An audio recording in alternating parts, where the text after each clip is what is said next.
The college basketball experience preview and picks episode for Wednesday, December 11th. The Sports Gambling Podcast Network is brought to you by Underdog Fantasy. Sign up, and when you do sign up with the promo code TCESGPN, you get a 50% deposit bonus up to $1,000. We're also brought to you by Rebet. Rebet's a brand new sports book available in 45 different states. Download Rebet in the App Store and use the promo code SGPN for a 100% deposit match up to $100. And last but not least, we're brought to you by Rhythm. Start crushing college football and college basketball with Rhythm. Get your free 7-day trial period today by going to sportsgamblingpodcast.com/rhythm. That's RITHMM. That's sportsgamblingpodcast.com/rhythm. Hey, this is Pac-Man Jones. You're listening to SGPN. Let it ride.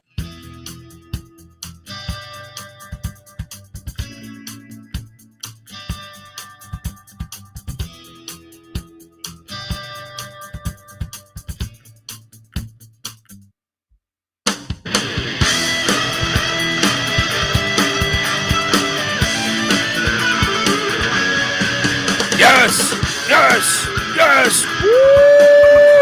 Welcome to the college basketball experience preview and picks episode for Wednesday, December 11th. Hello. Thank you. Hit that like and subscribe button as the race for 15K by when that ball drops. If we're not at 15K for the new yonder, I'm telling you, you're never going to hear from us again. You might get the occasional, IG flick of us at the beach, some margaritas, some mojitos, and my helmet car. Get on over there. Hit that like and subscribe button. I see the numbers. Don't lie, man. Don't lie. If you're wondering who the hell you're listening to, my name is Colby Database Dan, a.k.a. Pick Dundee. That's not a pick. This is a pick. He was raised in the land down under, where a man thinks on his feet, speaks with his fists, and lives by his wits. When Dundee happened, he was a superstar. He's the kind of guy that would drink a gallon of gasoline so he could piss in your campfire. You could drop this guy off at the Arctic Circle wearing a pair of bikini underwear without his toothbrush, and tomorrow afternoon he's going to show up at your poolside with $1 million smile and a fistful of pesos. It's fun. It's a fun night. Fun night tonight. Shout out to Nevada. Smash that like and subscribe. The juice has got the Geo tracker rolling. Let's go. Shout out to Mr. Mo Savage. Chat's rolling along, youtube.com/college experience. I am joined by my co-host. He is the host of the Big 12 College Experience and the Ryan and Rush Show. Give it up for former video coordinator for Hall of Fame coach Bob Huggins and Frank Martin, Ryan McIntyre, a.k.a. Money Alon Mac. How are you, brother? I'm doing good. I love the old Pac-Man reference to start the episode. Let's go, baby. He's making the waves tonight. Let's go, Ears. Mac tonight. Come on, make it Mac tonight. Yeah, shout out to the great Pac-Man Jones. He was on our show. He was just a fantastic hangout. Check out that. I mean, that episode's old, but go. Shout out to him because he's a very entertaining guy. Shout out to Brian Sanders as well, longtime listener. He's saying, "Go Dog, 6-2 tonight." Cheers, guys. Appreciate it. Always appreciate the regulars. Sportman 270 to I don't know. I can't read these fucking numbers. 27, 28, I don't know, 45. Feel like Biden. $100 bajillion dollars. Going everywhere like his the other day. Please tell me you know what I'm talking about, chat, because that was one of the funniest moments. But he carried the zero. Shout out to Isaac Mike. Yeah. Look, we've all had some cocktails and carried the zero. I can remember like getting like bar tabs and being like, you're trying to like compute it. It's the worst when you're like with a group of like 10 friends back, and you're trying to like figure out the money situation after you just completely blitzkrieged. You've been drinking for 12 hours. I didn't have that drink. What are you talking about? They added this one on. Nothing like that. Buddy, fire night tonight. Just from a game point of view, I had a winning night. Well, I'm sweating Eastern Washington. That's not looking very good right now.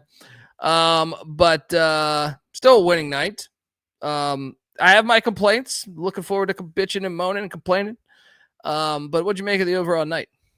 Yeah, I had a really good night. I'm sitting at 11-5, but I don't know if E-Dub's going to get across the finish line for us. But yeah, good games. Jimmy V always is a good event, game at the Garden, and the last one did not disappoint. Back and forth game, and then had some other games on campus that were pretty good as well.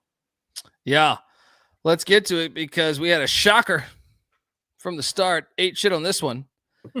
The Butler Bulldogs. I got to be honest. Once I knew my money was cooked at like the 2-minute mark, I was like, let's go North Dakota State. Let's go North Dakota State. They got it done outright. I know multiple people in our YouTube comments section after we had picked Butler said, how can you lay that money with Butler? Well, you happen to be right. I thought Butler had turned a corner. Turns out I'm just full of shit. I hate them. They're really hard to understand under Thad Matta. Like, to me, explaining the Thad Matta era, it is incredibly challenging because I am I'll be honest, I kind of love Butler for what they are. So I want to bet them. I want to like them. They're a fucking hard team to understand. I mean, go back. If you went back all the last 3 years, I project them higher than they always are. And I think some of that is because I just like Henkel. I like what the program is, and I like Thad Matta. I think he's a really good coach. Thought he got a raw deal at Ohio State, but this is making me look like a fucking idiot because this is happening too frequently, man. Your thoughts? Yeah, I mean, so what? This is the second bye game that they've lost. This is another Big East this loss. year. Just Jesus, this year. Come on, Big East. You can't be losing these games. How good was Jakari White for North Dakota State? Some of the shots he was making, good Lord. What, he finished like 9 of 13 from 3? I knew we were done when like North Dakota State had like 12 threes at the half. They shut the lights out. But yeah, I was with you. Once I knew that we were done on that, I was just rooting for North Dakota State outright. Shout out to the great David Matola. We may have shared, we may have done some car bombs in Vegas at Circa or cocktails of some sort. I don't remember. But David says, I've subscribed, I've told my friends, I've stole my parents' phones and liked this shit and subscribed, but I'm only one man. Everyone needs to step it up. Amen. 15K. Look, after 15K, I'll relax for a little bit. I feel like a fucking used car salesman over here. You know what I mean? By the way, shout out to the guy in Utah who happened to drive a car in the middle of a fucking dealership. That was awesome. I saw that shit. No, I want to talk about this for a second. He bought the car that day. In my opinion, they should honor the return. In my opinion, he was just testing out the warranty plan. That's what I'm saying. They should honor the return. If it was 2 weeks later, I might be on the side of the dealership. On the day of, honor that fucking return.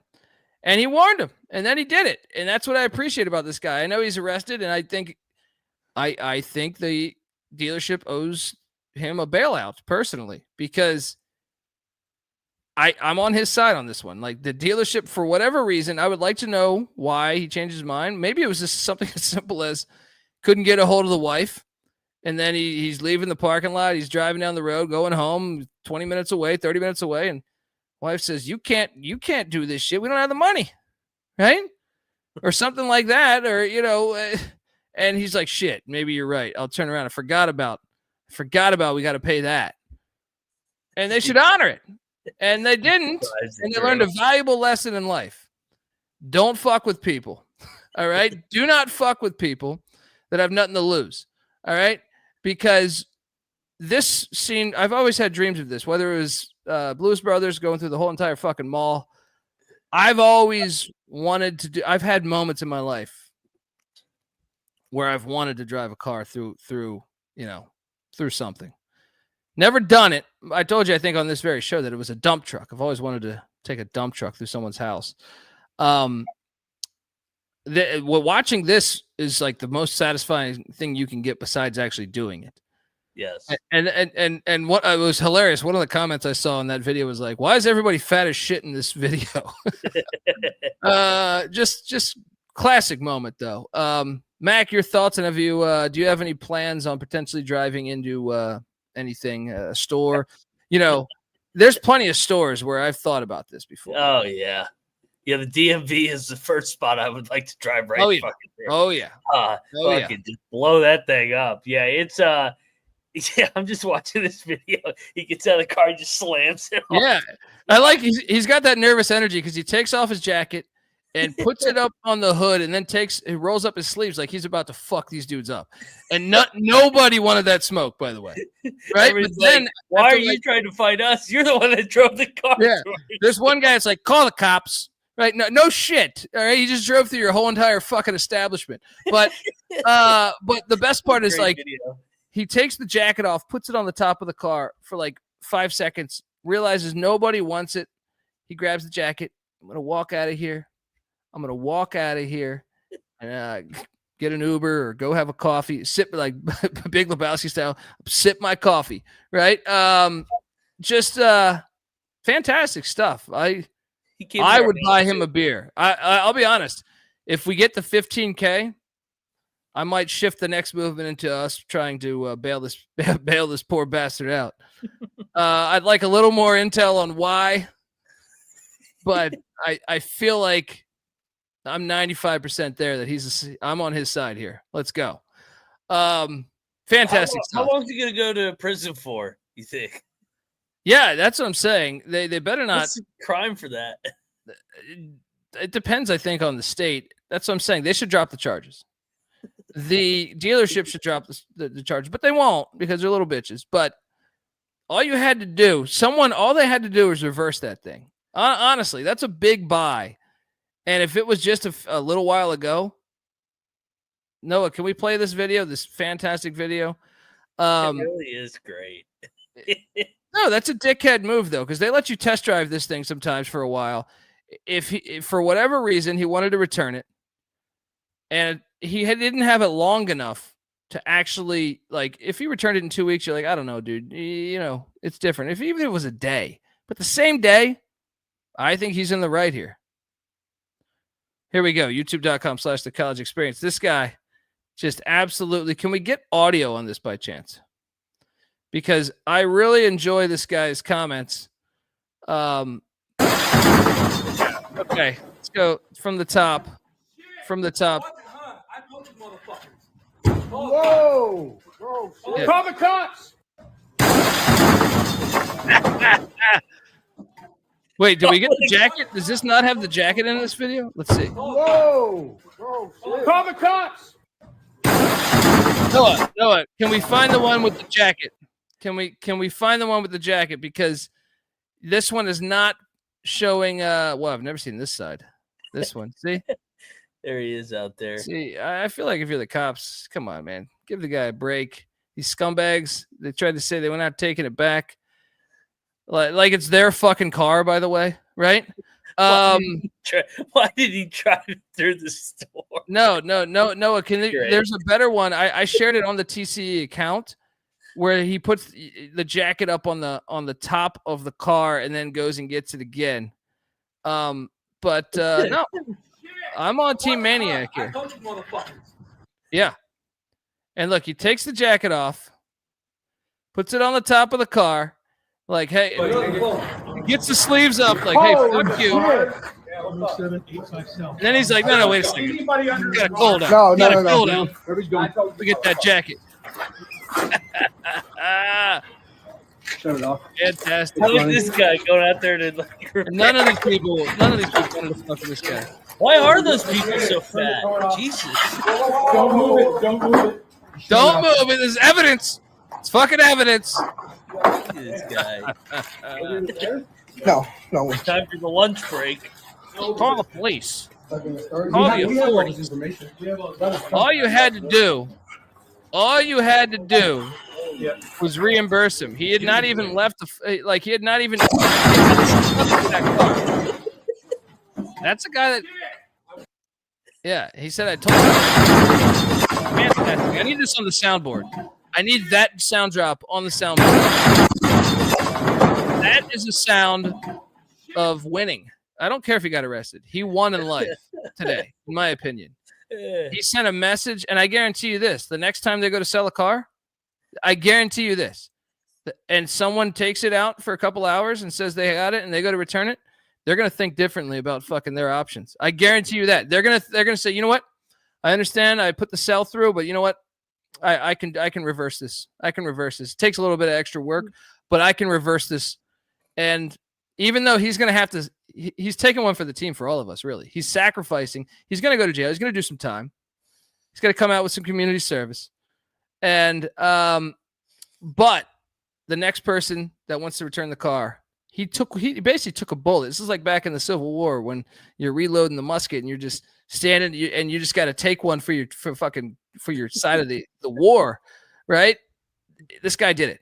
Kudos to him. Game ball. Game ball to that guy. All right. Game ball to that guy in Utah. Call the cops.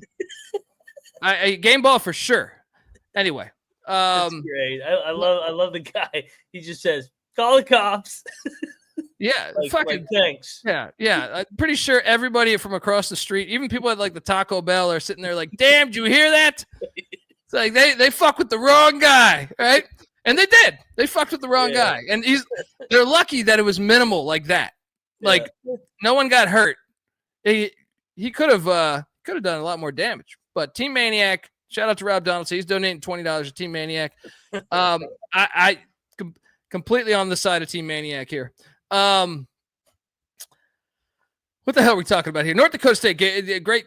I think they're probably worthy of a game ball, but after this guy, Bieniek, show yourself, because those Miami Hurricanes, why touting this lock battle win for Mac Dundee. 30. They were never up 30. Okay, yeah, I'm exaggerating, but holy shit, they go on like a 23-0 run. What was that? Largest lead for Tennessee was 18. Yeah, yes. They were trailing when they started the run. For what it's worth, well, that was so Miami didn't score a single point in the final 7 minutes until their last possession of the half. Well, a cover is a cover, buddy. It's not like we took it on the money line. We said, hey, this. I think Mac even said, to quote him exactly, they win by 10 or 12. Well, it's 13. All right, it's 13. We still cover. This might have been my most satisfying win of the night. Tennessee should never cover this game. You should not lay 17 with number one, the newly number one on a neutral court. This game on a neutral court where there's 8 minutes without scoring, and they still didn't cover. Like, how do you not cover when you hold your opponent to that? Well, they were losing. They were losing when they started the run. Yeah, they were losing by 2. Miami still has a couple guys. Like Pack can make a shot. Well, they're talented. I liked this team in the preseason, but yeah, didn't you have them like winning the ACC? No, I had them second. That's why we took them plus 17. Man. They look lifeless against Clemson and Arkansas and Charleston Southern. They should have beat Arkansas. They fell apart, just like they did in the end 38 of the first minutes. They did. Just let me sulk in peace the entire night. See you, Noah. Good seeing you. Oh, that old Jeep Wrangler. The fucking Madison Square Garden, man. The SEC got him. Or I guess the SEC didn't come through for him on that one. Yeah, but I knew we should have bet this. I'm disappointed. I'm blaming you. Monmouth almost won this game outright. Princeton 71, Monmouth 67. Why didn't I bet this game? Why didn't I bet this fucking game? The history scared me. No history lesson. I hate laying big numbers with the Ivy. Oh, I mean, I picked it correctly, but dude, E-Dub just went on like a fucking 6-0 run. They were down 20, cut it to 13. Come on, E-Dub. Keep pressing. Well, how the hell can you not break a press a bunch of against a bunch of white guys. Goddamn Washington. We had a triple lock win. What we got? Rutgers 80, Penn State 76. Get this bullshit out of here. Going into the rack.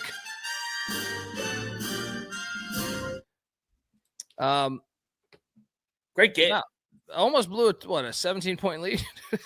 Yeah, I mean, was, intense a little bit. Yeah, absolutely wild. Shout out to Rutgers. They came to play, and I walked away. What a terrible turnover! God, that was bad. I walk away more impressed with Penn State that they didn't just lay down and quit in that game. That was a scheduled loss. It was their first road game of the year. They just stormed the court, 8-1. They've already built their resume up enough right now. And Rutgers needed this game like blood off the 3-game losing streak. Let's make this clear, though.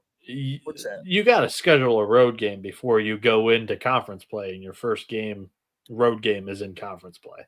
That's on roads and Penn State. But I mean, I don't think that they weren't ready. I mean, they won. I'm just saying that the first road game you should have already played it. You had a month and 10 days or whatever to play your first road game. That's only your fault, But everything else, I agree with you there.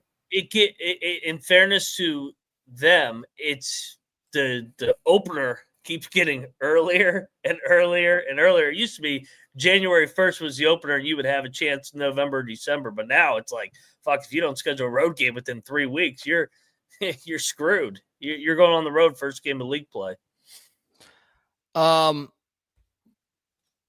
Lock battle win for you that I just want to bitch about. Which game? I couldn't pay close attention to this game because I was doing the football show, but I had it on right here, 2 inches from my face. Rhode Island loses in double overtime to Brown, but I just want to just break down this box score for you. The biggest lead of the game was 12 points by Rhode Island. The biggest for Brown was 6. And Rhode Island out-rebounded Brown 21-7 on the offensive glass, and they lost. Both teams couldn't hit threes. They both shot below 30% from 3, right? Rhode Island shot better from the free throw line. I mean, really every single thing except points in the paint, Brown had a little bit of an edge. This is ridiculous. How the fuck did I lose this game? The Brown magic at home, baby. When you out-rebound by that much. The one stat you didn't read was 21 turnovers. Wait, I didn't hear that. Did you hear that? No, I didn't hear it. No, what'd you say? The one stat you didn't read was that Rhode Island had 21 turnovers. True, but they had 16. Right? So, I mean. 14, sure. I'm just saying, how the fuck do you lose this game when you out-rebound them that bad? How the fuck do you lose this game? This is a damn conspiracy. Dude, Brown's on a fucking run right now. Big night for the Ivy. A huge night. Big night for the Ivy. Yeah. Bullshit lock battle win. Now this one. I mean, you shoot 36.5% from the field, you're probably going to lose a game. They were due. They've been skating by. They got so lucky against Detroit. I had the box score war. Rebounds. I had the box score war, Colby, here for a second. They didn't shoot well. Brown shot 29% from 3. 45% from the field. Tino Lilly, baby. 65% from the free throw line. Offensive rebounds don't do you anything if you can't put the ball in the bucket. There's a reason why there's so many offensive rebounds. It's because they're missing all these shots. One team was up majority of the game. They were up probably 30 minutes out of the game. But then Brown gave it away at the end. It was tight all the way throughout. No. One team had a double-digit lead. The other never had a double-digit lead like 2 seconds in the first half. Brown came out of the half, and they hit him right in the mouth those first 4 minutes, and they took the lead. And then it was back and forth the rest of the way. So, Colby, they had a double-digit lead with 2 minutes left in the first half, and they didn't score another point. Okay, so they're still up 6 at half. Like, Yeah, they lost the game in the first 4 minutes of the second half. And Rhode Island was the right side. I will never agree to your guys' shenanigans you're trying to sprinkle on this. It was a toss-up. It's a rivalry game that was tight the entire way through.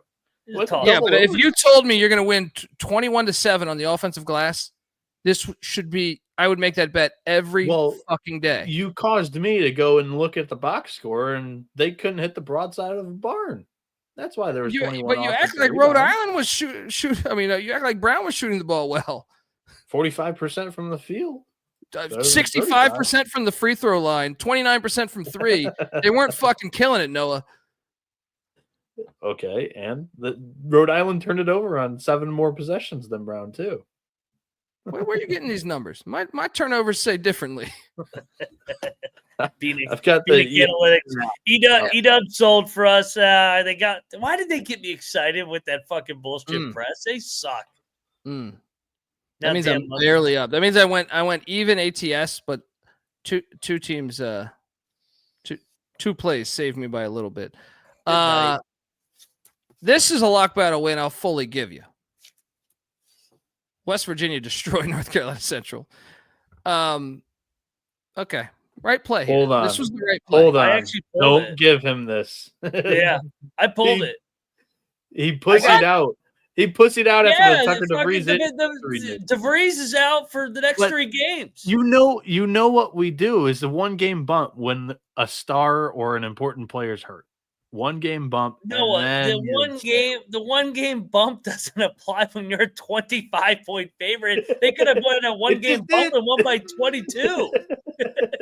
I mean, you can't go 2 for 14 from 3, and that's what Central did. I mean, I pulled it because I got the intel before it was official and before the number moved, and I was like, you know what? In fairness, I'm not going to bet this. Like,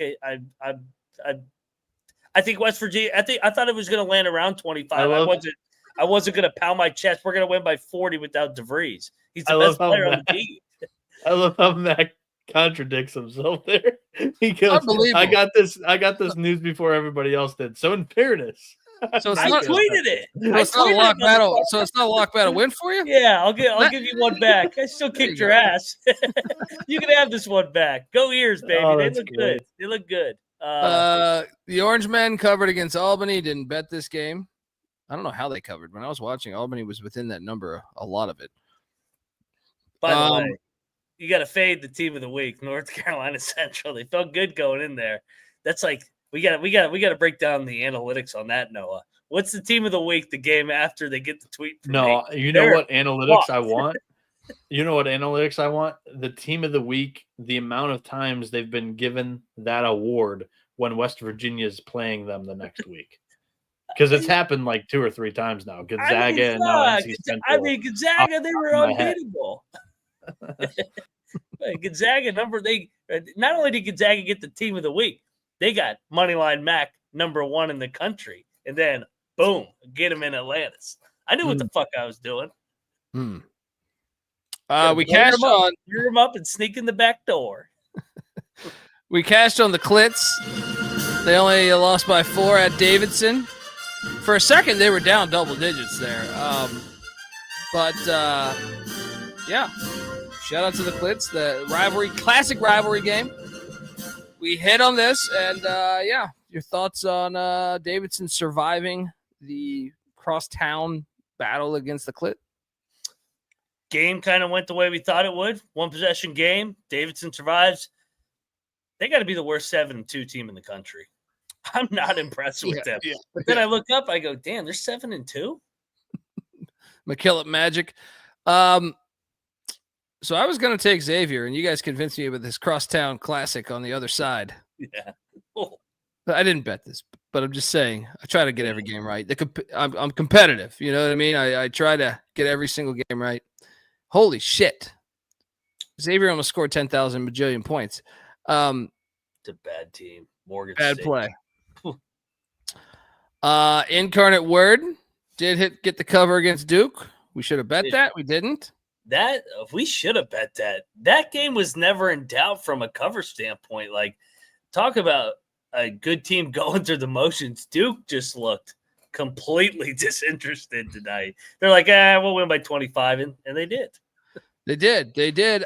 Folks, I want to tell you, the college basketball experience, we're part of the Sports Gambling Podcast Network. Download the SGPN app if you have it. It's completely free. You get easy access to all of our shows, our articles. Cannabis Capper's always killing it over there. All of our picks. How about that? You want to know? You want to call us out on one bad loss? Well, God damn it, look at the whole slate. Then call me out. All right. It's free wherever you get your app. Just type in SGPN. And remember, as always, folks, to let it ride. We're also brought to you by Underdog Fantasy. Underdog Pickup is one of the biggest venues in all the sports. You can win up to 1,000 times the amount of money you enter with Underdog Streaks. Underdog is always making it easier to win profit boosts and gimme pick'ems. They got college basketball. They got college football. They got everything else, too. Shit. It's about the only time I ever threw money on NASCAR. I didn't even watch the race. Just said, hey, why not? I got this money in my account. Let's do it. Who the hell is this Earnhardt guy? NBA, MMA, NFL.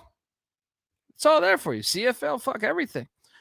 You can now use specials and boost on all flex entries as well. So sign up. And when you do, sign up with the promo code TCE SGPN to claim your special pick plus first time deposit offer up to $1,000 in bonus cash. UnderdogFantasy.com promo code TCE SGPN. Bieniek, what are we doing here, man? Unfortunately, it might not be a sexy enough slate because Underdog doesn't have any games out there currently. Give it like an hour or two. They have it. They always got shit. All right. Check them all out. Yeah. And we're also brought to you by Rebet. Yes, Rebet is a new social sports book available in 45 different states, and there are plenty of betting opportunities that are available on Rebet. It's easy to use. It's great for people in states where traditional sports books may be restricted. What are you doing if you're in South Carolina, if you're in Texas, if you're in California? Obviously, your fellow statesmen have failed you, right? Fucking Gavin Newsom is trying to make tackle football illegal, and he still doesn't let people bet on shit. I talked about the AK-47 in Texas. South Carolina is similar. All right. Here's the old play action fake right here. Rebet. All right. Download Rebet in the App Store and use the promo code SGPN for 100% deposit match up to $100. That's Rebet, promo code SGPN. All right. Mark saying, was Rebet good in Hawaii? I believe so. Although I was told the 5 states they weren't. I can't remember them because that was a month ago. But I think so. If I'm being completely honest, I'm playing a numbers game here. 45 of the 50 states. I don't recall which 5 states off the top of my head. Colby's got a 90% chance of being right. So hopefully he's right. There you go. This is a much better, that's a much better argument than the Browns offense. Lock battle win for Dundee against Mac. Charleston Cougs. Moneyline play. Get this St. Joe's bullshit. Phil Martelli's not back there. Got Billy Lang. No. Charleston. Chris Mack. Return of the Mac, baby. Your thoughts? Yeah, they finally got it done on the road. That was a good win. I mean, they battled back from double digits down in the second half. Thought St. Joe's was on the verge of blowing it open, but never could. And Charleston doing a good job here in year one under Chris Mack.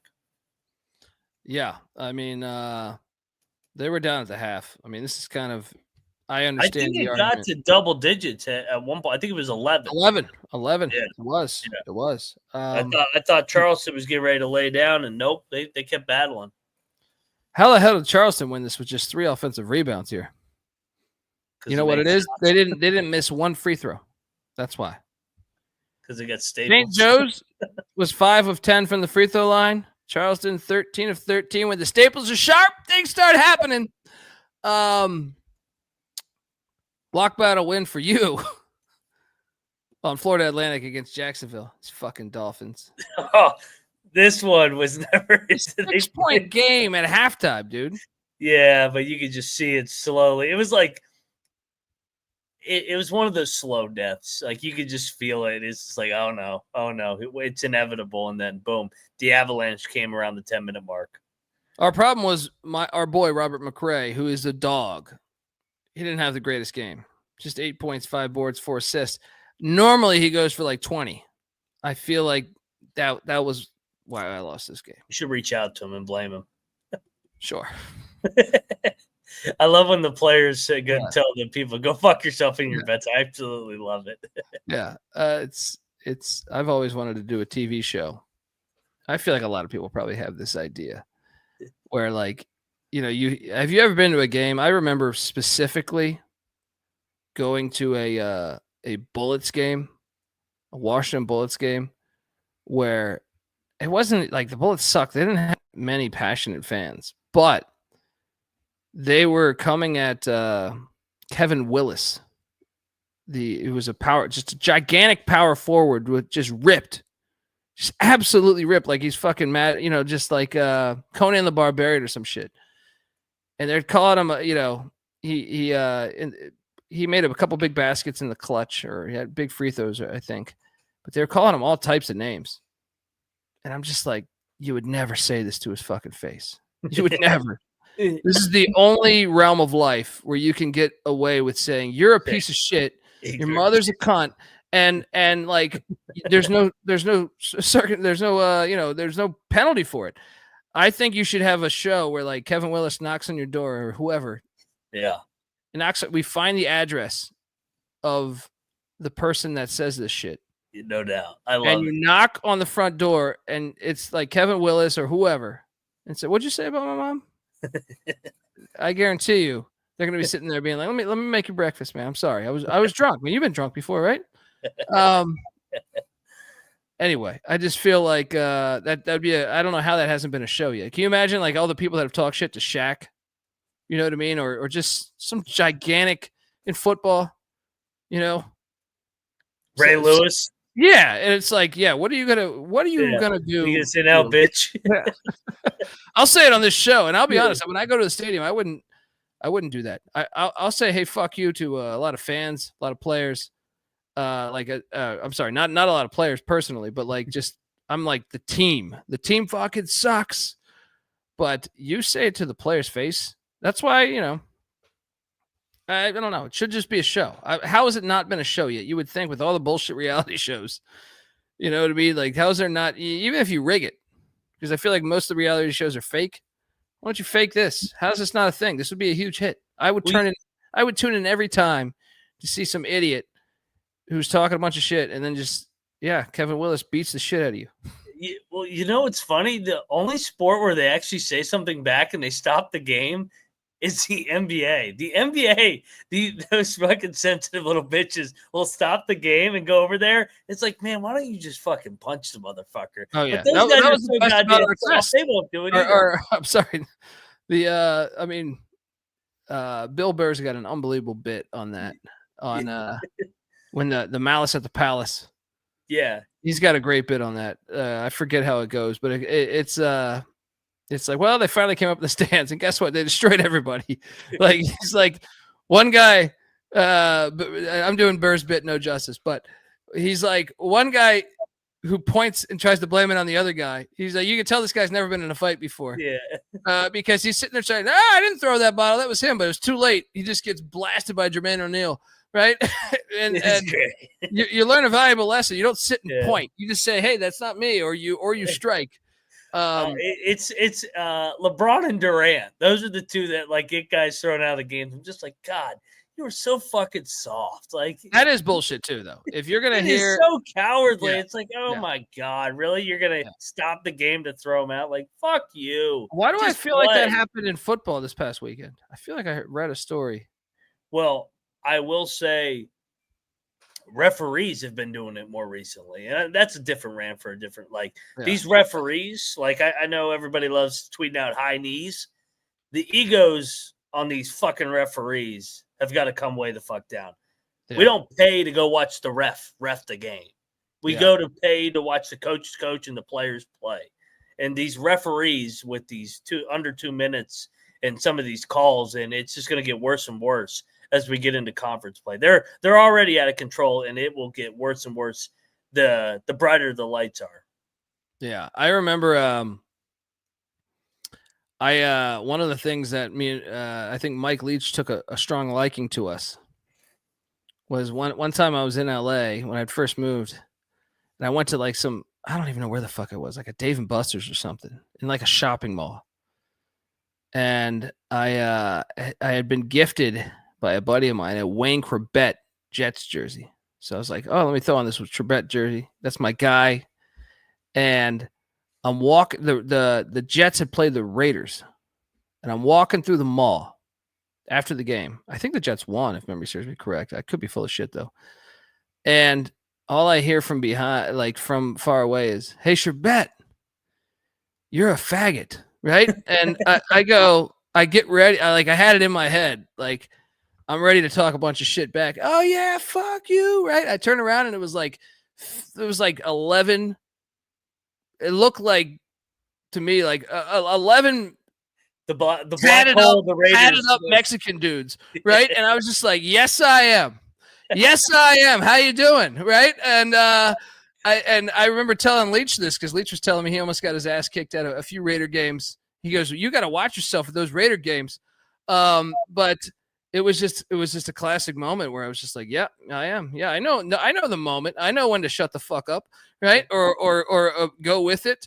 Anyway, Raider fans, it's a shame they're in Vegas because I feel like they have been kind of ruined, in my opinion. Like, yeah, they're going to Oakland or going to LA, like you had to worry, like in Vegas, it's like a fucking cocktail. It's like the away team has 70% of the fans. So anyway, yeah, so if you ever heard me say that was that moment right there, and I just said, "Yeah, I am. How you doing? What are you guys doing? You want to go to West Hollywood? Let's hang out." We'll go have a Corona. Yeah. You ever put a Skittles in your Zima? No, I'm joking. Look, I want to tell you, the college basketball experience is brought to you by mybookie.ag. MyBookie's been running on SGPN for years. You got to check it out. Look, check out their new and improved website. It's great on mobile. Plus props for every game in the live dealer casino. It's always a blast. Head over to mybookie.ag, promo code SGPN for 100% deposit match up to $1,000. Plus, they're going to give you a little $10 casino chip to get your beak wet. That's mybookie.ag, promo code SGPN. We're also brought to you by Rhythm. Rhythm is the #1 AI-powered sports betting platform. It helps provide bettors of all levels the ability to build custom predictive betting models in seconds and get predictions for betting on money lines, spreads, totals, props. Look, this thing is like, this is one of the, to me, the best things I've seen. You could just sit back and copy one of the top performing models from the leaderboard if you wanted to, and you will probably make money because there's a reason why they made money in the first place. Or you could build your own. I like to do that, and then Rhythm will build around what you like. You can now track your props in the Rhythm app. They got college hoops, they got college football, they got NFL, they got NBA, they got it all over at Rhythm. Claim your free 7-day trial period today by going to sportsgamblingpodcast.com/rhythm. That's RITHMM. That's sportsgamblingpodcast.com/rhythm. All right. Gus's Johnson here, walking to the casino after the Raiders game. Yeah, Raiders fans, but in Vegas, it doesn't pack the same punch because you get all the away team. You know what I mean? Like, you get, like, I went to that bullshit stadium there, that Allegiant bullshit, and it's just a terrible stadium. Like, Raiders sold out. They're like that's my problem with the NFL is, like, not only a bunch of other things, but, like, you took some of your classic franchises and you ruined them. The Raiders they're a classic franchise, whether you love them, whether you hate them. And you made them kind of you made them like fucking Blue Man Group. You're getting tourists at the game. You know what I mean? I feel like the games in Vegas aren't nearly as chippy. In Oakland or LA, like, you could really get your ass kicked. I feel like in Vegas, it's kind of the other team's show. TMZ. Yeah, it's kind of the other team's show. I went to a Ravens game there. It's like 90% Ravens fans. It's lost. It's a shame that they took one of the more classic franchises and put them there. What the hell are we talking about? Forget what game we're even on. Yeah. Jacksonville sucks. Florida Atlantic destroyed them. Nice play by you. You convinced me to bet on Houston. Blaming you on this one. Houston 62, Troy 42. I'm going to be honest. I don't think Houston's This that is good. the right side. This is brutal. Yeah. They were up 33 with like 4 minutes left, and then they put in the backups in. They just kept fouling Troy. It was ridiculous. They held Troy to like 10 points in the first half, 11, and they still couldn't fucking cover. Yeah. They struggle to score. They don't have Shed. Yeah, I just I wanted Sampson to get a national championship. Yeah, they can't win it with this team. They're not going to, dude. They're still last year. The injuries and the injuries like 2 years ago, was it 3 years ago? Maybe 3 years ago. Yeah. It sucks. And then another one. I was going to take Wyoming. I didn't bet this. I would have not bet any of these. But you convinced me to take South Dakota. Laying 1.5. They win by 1. Did you bet this? I did. I took the money line though. All right. Yeah. So you survived. Yeah. I mean, I'm not gonna lie. I rarely lay 1.5. Like I feel like that's just like the kiss of death number. If I'm gonna bet the 1.5 side, I'm gonna just bite the juice and take the money line. Yeah. Fair enough. Tennessee State getting 15, didn't cover against Western Kentucky. Picked that incorrectly. Didn't bet that. Tops blow them out by 24. Tulane, nice play on this one. Didn't bet this game. This was actually to me like the hardest game to get a read on. Tulane though wins by 18 or 28 against Southern Miss. All right, and then I really want to bitch at this one. No. DePaul was better than Providence tonight. DePaul was Bieniek. Come over here with your goddamn stat sheet. All right, and tell me why. Tell me why Providence deserved to win this game. You're gonna say DePaul. How many threes did DePaul shoot tonight? 33 of them. Yeah, I felt like 26 for Providence though. Yeah, that's way too much. This would have been a really bad loss for Providence. It's if Providence doesn't make that three with 25 seconds left, DePaul killed me down the stretch, man. They killed me down the stretch. Like, I feel like DePaul was the right side. I really do.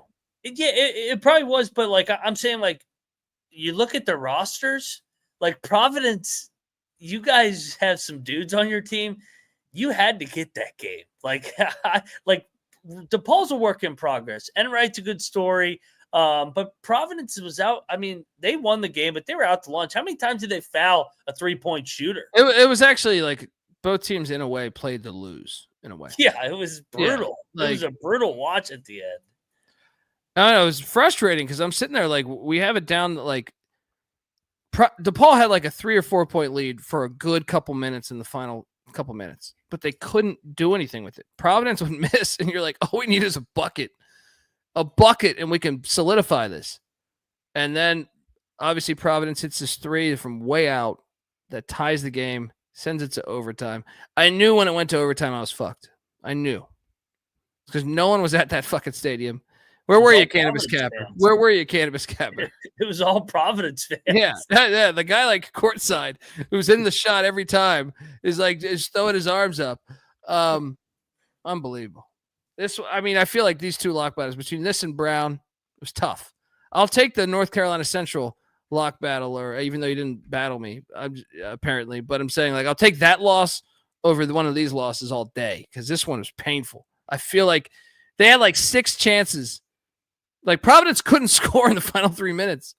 So it was like you had like 6 chances to get the game to like a 5 or 6 point lead with a minute left. And you just couldn't.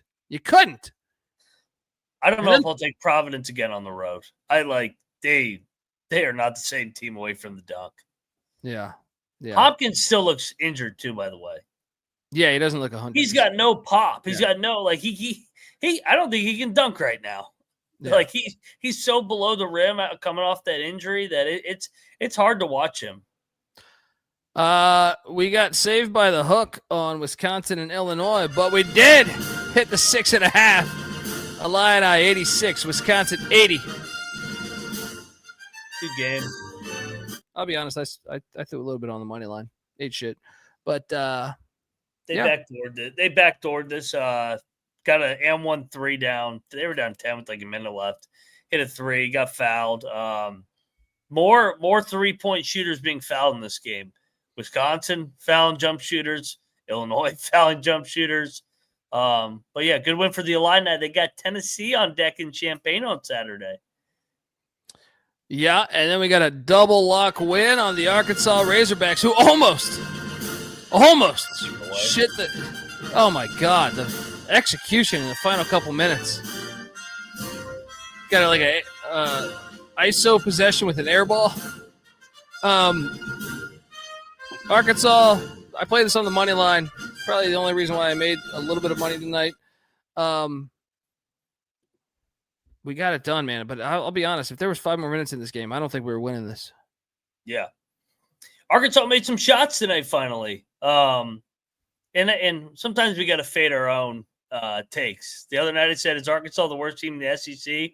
I saw a lot of people saying that, and I'm like, all right, they're not that bad. They still have some dudes on that team, and they have some athletes. And I thought their speed and athleticism bothered Michigan's size. But, I mean, give Michigan credit. They battled back, and they didn't play well. Dusty May did everything. He went to his zone at one point. Arkansas couldn't miss in the second half. Weird game because I think Michigan was up 15 at one point, and then Arkansas was up 18, and then it ended up, hang on. Like I said, if there's 5 more minutes, Michigan wins this game. Yeah.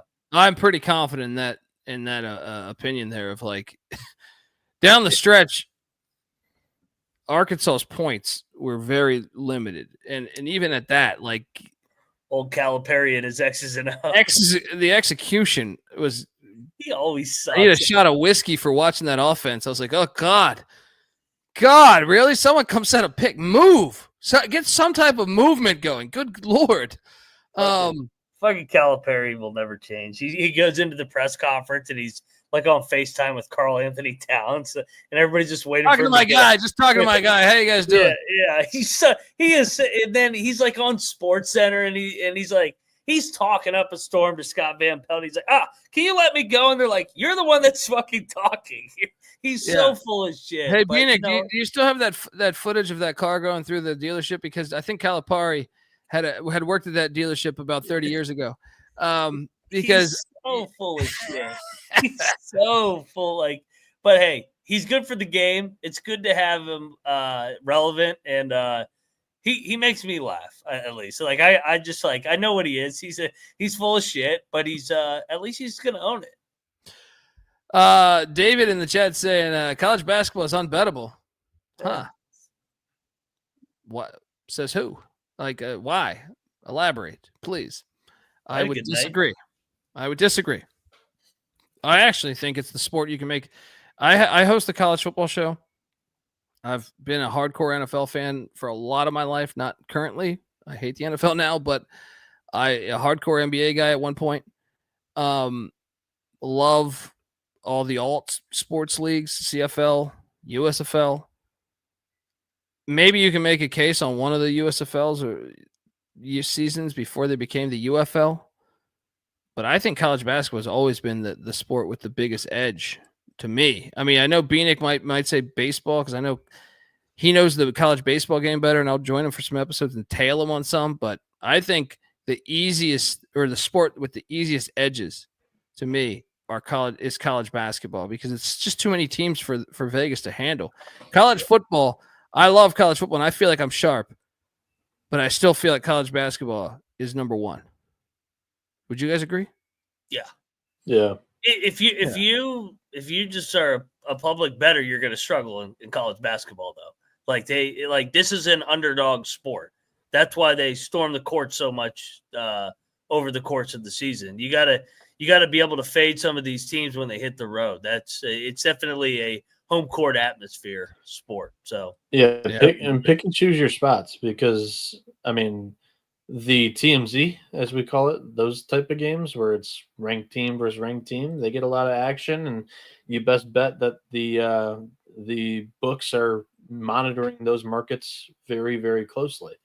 When we're talking about mid-major and low-major college basketball, and even to the point where if you want to get really niche in betting in general, college baseball is a very niche sport.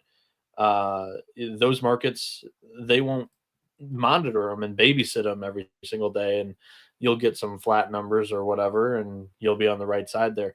What I will say is that I think college basketball is easier because there's a hell of a lot more coverage for the game. College baseball in other niche sports, you don't get that media coverage. You don't get the same amount of information that comes through. So you got to do your own digging and work on that, right? But with college basketball, there's plenty of people that love the game of basketball and will follow it at any level. And that's why I think if you take the time to at least follow somebody else in like a conference or a team, there are definitely ways to win a lot of money betting college basketball. I think it's the best sport to have a lot of fun. Just with a more sweat in a game. I agree. And shout out to Giant Raid and Knight giving us $5 betting question. How often do you guys withdraw from your account after every win? No, like Never. I bet so much shit. I mean, to me, it's like when the big dogs hit. Like I've had some really big dog plays more recently, I think in football. But when I know that I threw $100 on a team as a double-digit dog and they hit, I cash out right there because I know I'm going to be a fucking jackass. And bet sometimes, like I said, I bet the fucking Anaheim Ducks last night. I'm not qualified to bet on hockey, really. I just like to bet. So and I can only speak for myself here, but I'm saying like a perfect example was Vanderbilt money line to open the season against Virginia Tech in football. I knew all offseason. I was like, Vanderbilt's going to beat them. I was like, they got Jerry Kill, they got Diego Pavia, they got Beck, the OC, and I was like, Virginia Tech lives off their reputation. They haven't beaten a good team in a few years. So I was all over Vanderbilt. I got the best of that number. I got it in like fucking July. And I was like, I'm just riding this on the money line. And it hit. So right then I knew, and I had a bunch of action going, but I was like, cash out right now. I think that I had them as like 14-point dogs. I think they closed it like an 11-point dog. But that's a perfect example. But for like nightly, I wouldn't necessarily do that every night. I don't rarely because I don't bet money I can't lose. That's another thing. Don't be betting here. I know we joke, bet your 401k 100%. On this game. Don't do that. Don't do that. Yeah. Yeah. No, because you're one bad beat away from being in a real bad spot. Yeah, that's how you should live. I mean, dude, so I've said it a couple of times this year with the growth of the show. I think it helps because I think Colby and Mac both play at large volume and I'm much smaller. I'm still paying off student loans and maybe people are paying off houses, cars, whatever. Yeah. Find a money increment that works for you. What I do is I'm around $150 a day for college basketball. And when I go over 1,000, that's when I put myself back down to like 300 and withdraw. And that's when you do that and when you withdraw, you can take away like minor W's and it's like a mood changer as well if you're somebody that needs that type of stuff. So I would say that. Yeah. On the Arkansas-Michigan game, to finish it up, this Michigan team is so frustrating to watch as a fan. But if you're not a fan of Michigan, it has to be some of the most fun basketball you've ever seen. Holy shit. I mean, Michigan went on like a 15-3 run in the first 5 minutes of the game. Looked like they were going to blow Arkansas out of the building. And then right before half, Arkansas is creeping back into this. And we went cold, but, typically how it is. Open up the start of the half, and we're turning the ball over left and right. 7 turnovers in the first 5 minutes of the second half, and now we're down 10. And then we mount this entire comeback, and most of the comebacks because we're letting a 7-footer play point guard, and he's driving on guards. That was incredible. A great moment with. I'm sorry. Continue. Hey, you why you lost, right? It has to be like the most entertaining basketball to watch if you're just not a fan living on every single possession and you're turning it over 22% of the time. Did you see who was in the building? Yes, he was sitting front row across the fucking bench, dude. Juwan, get out of here. Why was he on the floor? Juwan sprinkled the fucking voodoo on Michigan, and all of a sudden they fucking his biggest issues were late game shit, right? Our final possession, I don't know what the hell we were doing. And then Dusty waited until 3 seconds left to call a timeout when it was a disaster from the get-go. Yeah. And then the final play, it was a fucked up pass, which, I mean, another turnover to finish the game. It's like, oh my God. But I can say it. Look, I understand if you're a Michigan fan, that was fucking horrible. But oh my God, I really enjoyed watching the game, though. I can understand. I mean, I know I had money on Arkansas, but I feel like if I didn't have money on Arkansas, it still would have been a good watch. You're 8-2, Noah. You'll be all right. Yeah. Remember where you were last year. You guys are just fine. Just pulling hair every game now with this team right now. I will say, where did this go? I had something for you. You are not the best team in the state of Michigan. Woo! I know Detroit, he sent me right? He's absolute fire. YouTube.com/the college experience. Get on over there. We got Tom Izzo with Bieniek sitting on his lap, and we got Tobin Anderson as the elf is gold, by the way.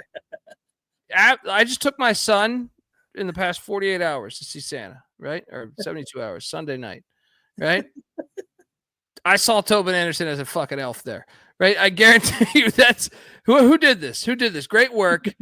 Stooley. Oh, Trevor did. Man, Trevor's the fucking man. We talked about it in the pregame show. He's like, yeah, we got to add Izzo in there because Izzo's Noah's daddy. Tobin Anderson as the elf is gold. I mean, Izzo as Santa is gold too, but like the Tobin steals the show as Bieniek sits on his lap. The YouTube.com/the college experience. Send me this because this is going to have to go on the IG. Good work, Trevor. We appreciate you. And this is why we do the show. All right.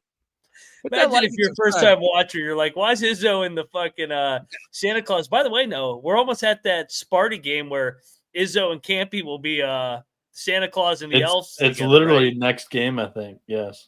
It's literally the let's go. Fantastic. They'll be in ugly sweaters on the sidelines in Little Caesars Arena. Great. Love it.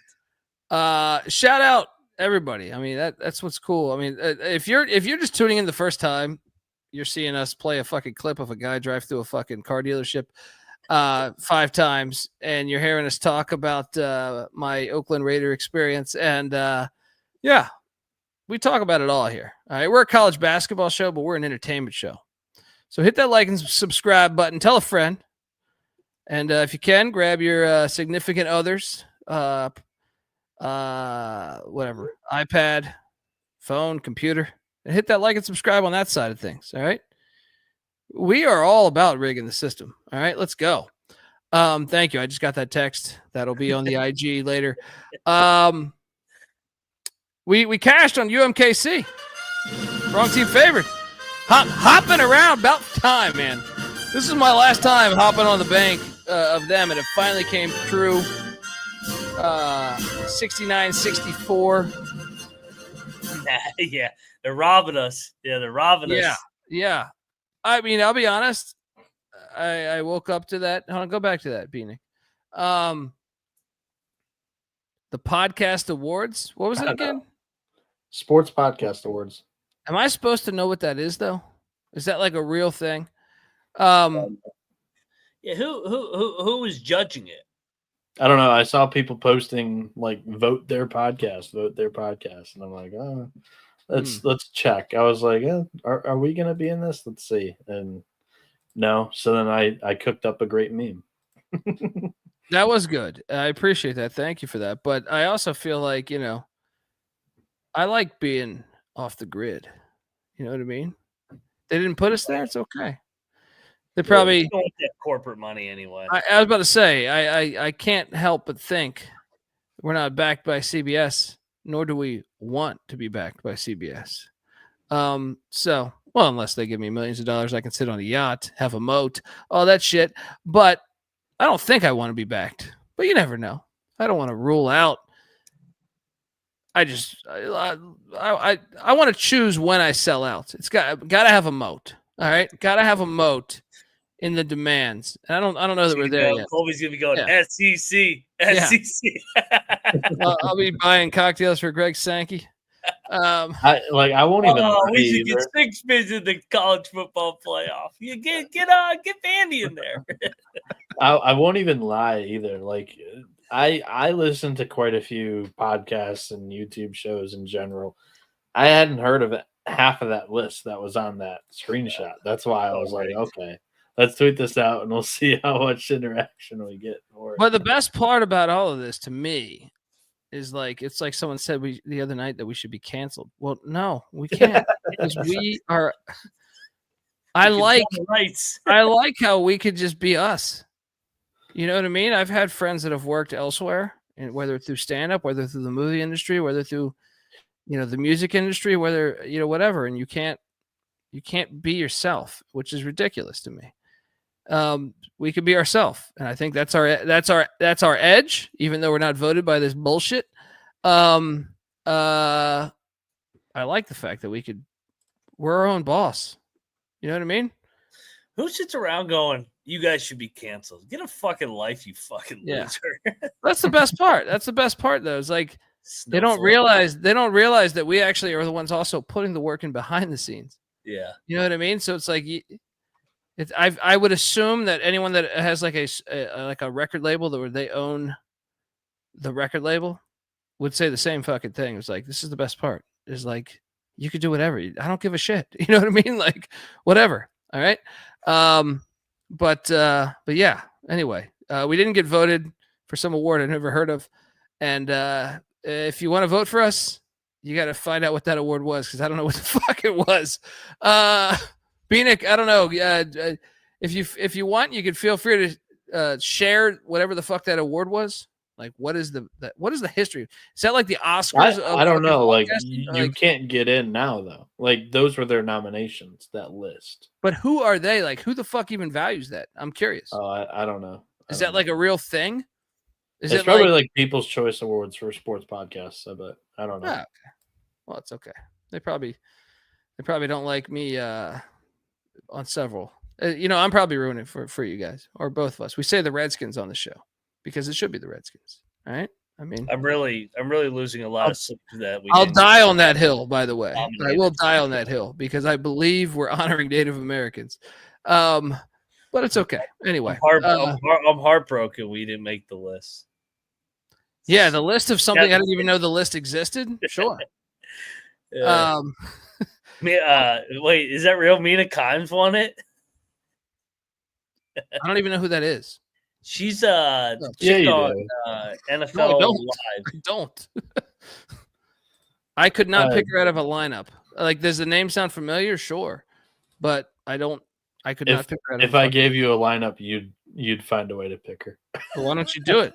It would take too much time.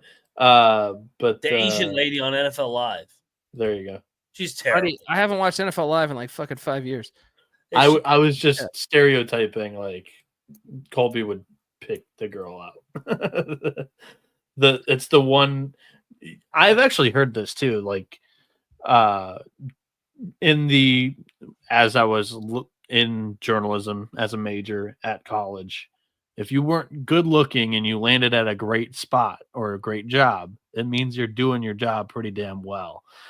Some people have opinions about some people, but if you were to throw her against any other on the desk talent of ESPN, you would have probably picked her correctly. I mean, it's show business, though. That's what I love about when that Me Too movement shit was coming out, and I thought it was so fucking hilarious because it was like, I remember reading an article, or I don't know if it was an article or I don't remember if it was a video or an article of like, and I can't remember if it was Jenny McCarthy or Pamela Anderson. One of the two was saying like, Steven Seagal tried to fuck me for Under Siege, right? They offered the part if I had sex with Steven Seagal, and in my head I'm like, okay, like I understand like where you might feel, but I was like, wait, you're not a good actress, so it's like, how did you get all your parts? You want me to believe that like you actually like I don't believe that. And by the way, I also happen to know someone that was plucked off of a set as an extra that happened to fuck you. You know what I mean? If it was Pam. But I just thought that was a ridiculous assessment. It was like, wait a second. That's kind of how Hollywood works. Yeah. You think Paul Walker was chosen for Fast and the Furious because he's a good actor? Rest in peace. It's politics. No, it's like he's in the bed. People found him attractive, so they put him in the fucking movie, right? And I'm sure, there's a flip side to that. I mean, did you really think that Jenny McCarthy or Pamela Anderson was a good actress? Can we fucking be honest here? Steven Seagal saw an opportunity to say, hey, I'm some fat piece of shit kung fu guy that's fake as fuck, and I get an opportunity to have sex with this person. And it didn't work. It did or did not work out for him. I don't fucking remember. No, it was the other chick from Baywatch that did the movie. But I'm just saying, like, it didn't make sense to me. It's like, am I supposed to feel sorry for you? I don't understand it. Like, am I crazy, Mac? Like, no, I agree with you. This is like an age-old tale. I feel like the whole existence of Hollywood is based off this. You know what I mean? Like, George Clooney got the gig over the next guy because George Clooney looked good, right? Yeah. And women were like, hey, I'd love to fuck George Clooney. And meanwhile, Bobcat Goldthwait is sitting there saying, fuck, I didn't get the lead. I didn't get the lead in Ocean's 11. I don't know. Anyway, so Cornell won tonight, folks. 88-80 over Cal. Cal sucks. Yeah, the Ivy had a fantastic night. What a win. 88-80 over Cal. And they were up big, and Cal came all the way back. Momentum was on Cal's side. 23. They're up 23. Yeah. Unbelievable. And then Cal came back and actually, I think, took the lead by 1 or 2, right? Yeah. And then Cornell hit a couple big shots down the stretch. Shout out to Cornell, man. They're having a good year. Yeah. Yeah, the Ivy had a very big night. They had kind of a shitty, disappointing start to the season. This was a big night for them. Yeah. You bet Cal, didn't you? Yeah, I did. I mean, I spotlighted the spot. I mean, they had just played an Army, less than 48 hours. They got to play a Cal, go across the country, and Cal was asleep at the wheel coming off that Stanford loss. Yeah. Long Beach State took it to Lavin, 76-70. I'm glad I stayed off both these games. Oh, I picked Cornell correctly, but I did not. I took San Diego. I followed you, but I didn't bet it. I'm done with them. I'm fucking done. I can highlight a great spot for you. If you shoot 25% in the first half, fuck you. I'm done with you guys. I watch that. I'm like, can somebody make a shot on this team? They're terrible. They are horrible. How they're going to give them one more year, right? I don't know, man. Long Beach is bad, and Long Beach just beat the shit out of them at home. They're kind of hot, though. They've won like 3 or 4 in a row. Yeah. They won the first 2 games in league play, and that was my whole handicap is they're getting them off of 2 big dog wins. It's a clear letdown, and they come out, they go up 8 early, and then they don't make a shot the rest of the night. Yeah. Eastern Washington 69, Washington 87. We ate shit there. Mm-hmm. That was a bad play. Eastern Washington looked bad. Eastern Washington moves to 2-9. They do. But how'd they look so good at Utah? And I feel like the first half at Colorado, they looked good. Yeah. Yeah, I don't know. Game balls. Where are you going? The Bison of North Dakota State going into Hinkle, being up also 23 points like Cornell. The Bison get it done. Good win. Dave Richmond's got it rolling there. Game ball, that guy in Salt Lake City or Utah or wherever the hell that drove his car through that dealership. But if I had to pick a second, it would be the likes of Brown. Look, I just talked a bunch of shit about you. I feel like I was on the right side, but you still won the game. And getting it done, shout out to Rob Donaldson, $20 for Team Maniac, driving his car through the dealership. Love Team Maniac. We're on the side of Team Maniac. But no, Brown with a huge win there. It's a rivalry game, too. So that's a little bit it's even better, you know? Where are you going second game ball? I'll go John Jacobs of Cornell. Winners of 3 in a row on the road. They won at Colgate. They won at Army. Now they've won at Cal. They barely have played at home, so they're a legitimate 7-3 this year. First-year head coach doing a good job. Yeah, I like that one. Give me Chris Mack in Charleston. Down big, battle back on the road, get that dub. Don't miss a free throw. That's what we do it for. Give me the Cougs. Final game ball. Where are you going? Let's go Calipari in Arkansas. Get it done at the Garden. Mine. Yeah, they little bit of a foxhole spot. Everybody's saying that they're done, and they popped up and got a big win against Michigan. So I'll go with the Scarlet Knights in Piscataway there, opening things up against conference play. Oh no, at home at least. And getting Penn State, a good Penn State team that I think is going to be a tournament team this year. So shout out to the Scarlet Knights. All right, folks, let's jump into tomorrow's slate. We're already at an hour and 15 minutes. So, yeah, hope you've been enjoying the show. We got a big one to open things up. Day game. Can we remove all this shit? What's going on here? Okay. We got Norfolk State, who I lost money on the other night, heading into Waco, Texas, to take on the Baylor Bears. Baylor's laying 25.5, and I think we should lay the 25.5. I agree. Baylor will not play another game till December the 27th. So this is kind of let's get up for the last game, enjoy our holiday. Norfolk, this is a brutal travel spot. If you want to highlight that, they just played on Monday night. Now they got to play a day game. Baylor should win by 30 plus. Is this is this an elementary school game? Do you have the? I would imagine that it should be. I don't think it is though.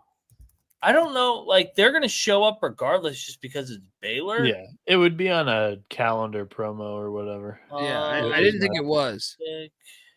Double lock. Yeah, Baylor minus 25.5. Shout out to Charles Walker, our guy. Shout out to Keith Landry. Fucking love Keith Landry here. Love all these fucking guys that have come back over the years to listen to us, have cocktails, and talk gibberish about whatever the hell is happening in the planet, on the planet, in the planet, around the fucking planet. It doesn't matter. How about Scott Drew in that Christmas break? Last game before Christmas break? What do you mean by that? It's the 11th. Yeah. Okay. Yeah, like they don't play again until the 27th. He must once you've won a national championship, you can ease on in. You know what I mean? Yeah, he's gonna be a Hall of Famer. He's just like, man, I want my 2 weeks of Christmas. I'm tired of the schedule of these bullshit games. Amen. I would do the same thing. I gotta get ready. I got to get ready for these fucking 20 Big 12 games coming up. I'm going to take the fucking 2 weeks off prior to it. Yeah. Do you want to get rich, dude? Who we got? LIU? Do you want to get fucking rich? Sell me on it. I'll be right back. All right. Next up, we're going to Lowell, Massachusetts. Just boring as fuck. Where the fucking Long Island Sharks are heading in to Lowell with these fucking Riverhawks. I lived a lot of life, and I ain't never seen no goddamn Riverhawk. I seen a hawk, but I ain't never seen no fucking Riverhawk. It's a bullshit name. It's Fugazi. And let me tell you, the Sharks are swimming heavy upstream. All right? I seen footage of sharks in some fucking rivers down in Florida. And let me tell you, they can go into Lowell, Massachusetts, swim heavy, and bite the fuck out of these Riverhawks that come down right by the river, allegedly, right? And I can tell you the Sharks are swimming 16 points. Disrespectful on Rod Strickland, a fucking great, a goddamn great. If he was at DePaul tonight, DePaul would have won. And I can tell you he's featured in the fucking Wu-Tang Clan, greatest group ever. Greatest fucking group. Go listen to fucking 36 Chambers. And I can tell you, besides fucking Sinatra, The Wu-Tang Clan is the fucking greatest group ever. The Sharks are swimming heavy. And I know you might think I sound like an old dirty bastard, but I can tell you this. Sharks not only cover, the money line is it's in the realm. It's in the realm because I've been to this bullshit Costello Athletic Center. Ha! Get the fuck. There's never been a speck of athleticism in that goddamn center, its entire fucking creation, until the Sharks get off the fucking bus. All right? Providing they make it there on time. Sharks, money line play. Get the garbage out of here with this river hog bullshit. Just making up animals now. Just fucking making up creatures. I got a river fucking tiger. All right? A river, what's next? You just going to throw these fucking names in here? What are you doing here? Take the 16. Let's go. I did the hard part for you. I gave out UMass Lowell, America East Team of the Week. So let's fade it. Let's take LIU, lock it up plus 16. There's so much money to be made with this goddamn Riverhawk bullshit. I'm telling you. I don't even need the construction. I got an operation with construction. I told them to take the week off. Take the fucking week off. We're making the money with the fucking Riverhawk bullshit. Let's go. Hey, has LAU had 10 days off too? I think they've had 10 days off. That's what I'm saying. 10 days off. They take the relax. They go. We're celebrating. Peter Lugas is going to be rocking tomorrow night. I can tell you that. All right, I do that. And I do that liquid lunch, too. I don't do that bullshit. I do that liquid lunch, all right?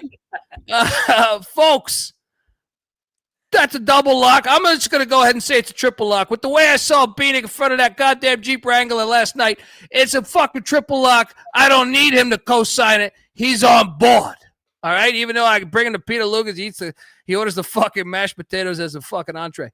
All right? I guarantee you we're making this money. Sprinkle the money line, too. All right? See you at Lugas. Next up, UT Martin. Heading into Montgomery, Alabama.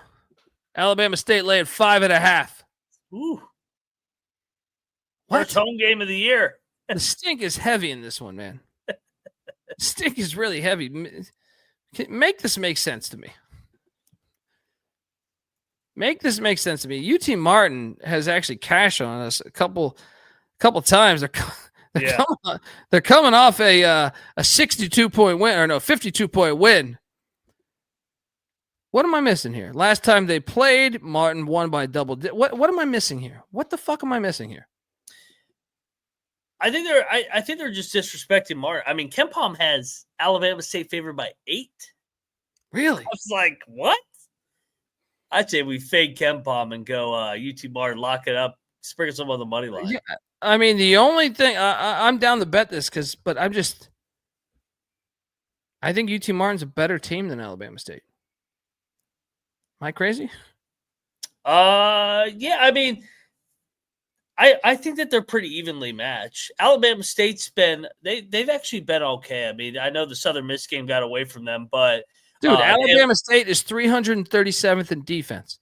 They beat Lamar. I know, but I'm just saying. Help me understand this here. They're 337th in defense. UT Martin is 183rd. UT Martin is 251st in offense, which is slightly worse than Alabama State at 226, right?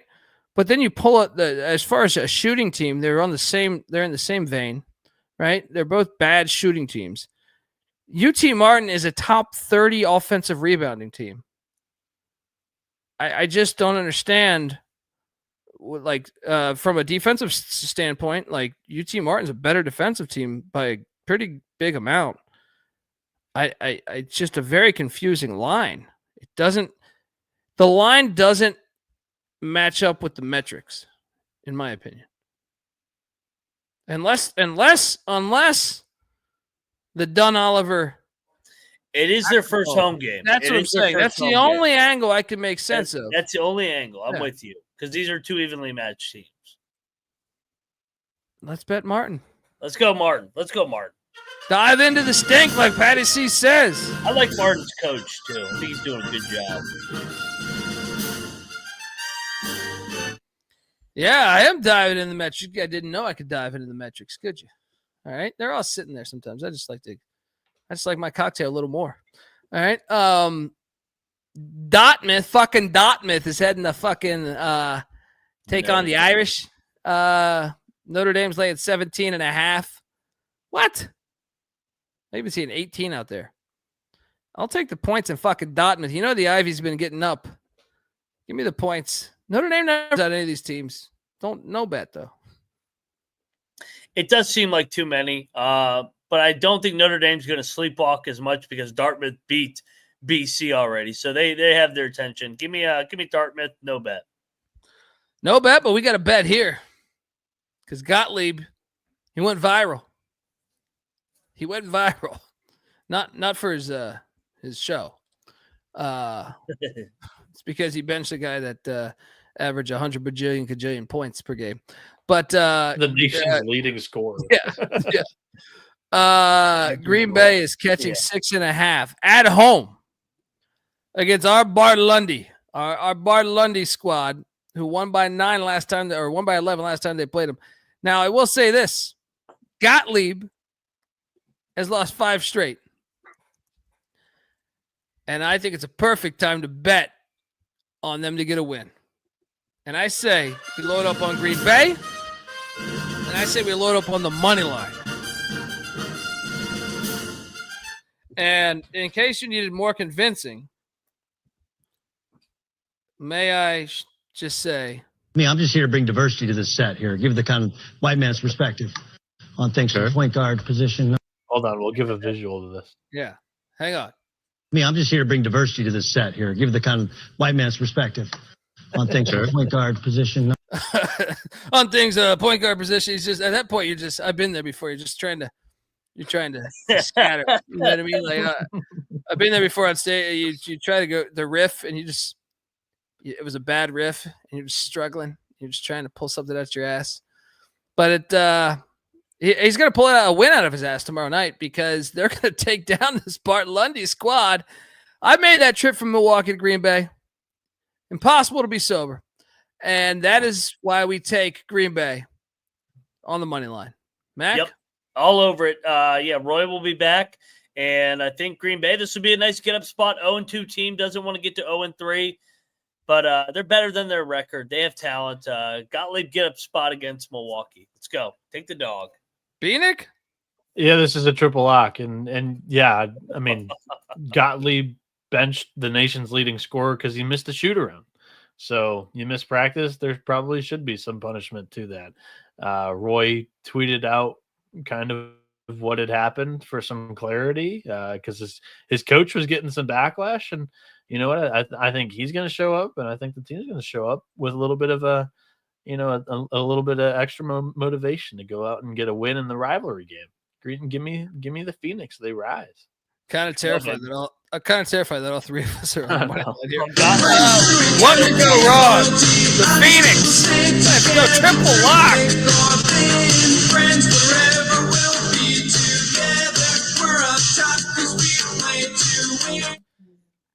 If you've ever taken the bus from Milwaukee to Green Bay like I have, it's an interesting cast of characters you can catch on that thing. It was one of the stranger encounters. So it was probably like a couple days before Christmas, and I was taking the bus. I had to get to Chicago for a show, and I had met some friends of mine in Green Bay for the Redskins-Packers game. I was in Milwaukee, and I took the bus to Green Bay. And on the way back, there's like 2 people on this bus, and I'm one of them. And this dude's, or maybe it's 3, right? And this guy sits next to me, playing a fucking video game. He sits like not like directly next to me, but like one row up. And he just starts a conversation with me. How you doing tonight? And I'm like completely hungover. I've been drinking for like fucking 2 days, right? Eating fucking cheese curds till I fucking want to vomit, right? And I'm just sitting there like, yeah, Milwaukee. You know, I'm just heading back to Milwaukee. And then he asked, like, where are you going from there? I'm like, what are we fucking dating? What kind of question is this? Right? I'm like, I'm going to Chicago. I don't tell him that I'm doing a show or anything. I just say, going to Chicago. Right? And he goes, you know what? So then he goes back to his video game for like 30 minutes and he goes, You want to ride with me to Chicago? I got a car in Milwaukee. We can ride. We can drive together. And I go, no, I'm okay, man. I already got my ticket purchased. I actually said, he goes, have you got your Amtrak? I go, no, I haven't, but appreciate it. Yeah, I appreciate the you're a nice guy. So then as I we go the rest you got of the way, against people playing video games on a bus? that was the go-to move for, especially if you're on a bus alone. You know what I mean? These two teams, granted not for this game, but that was the go-to move for my team. First off, I know Wisconsin has the most serial killers per capita. All right, and they're all fucking too friendly.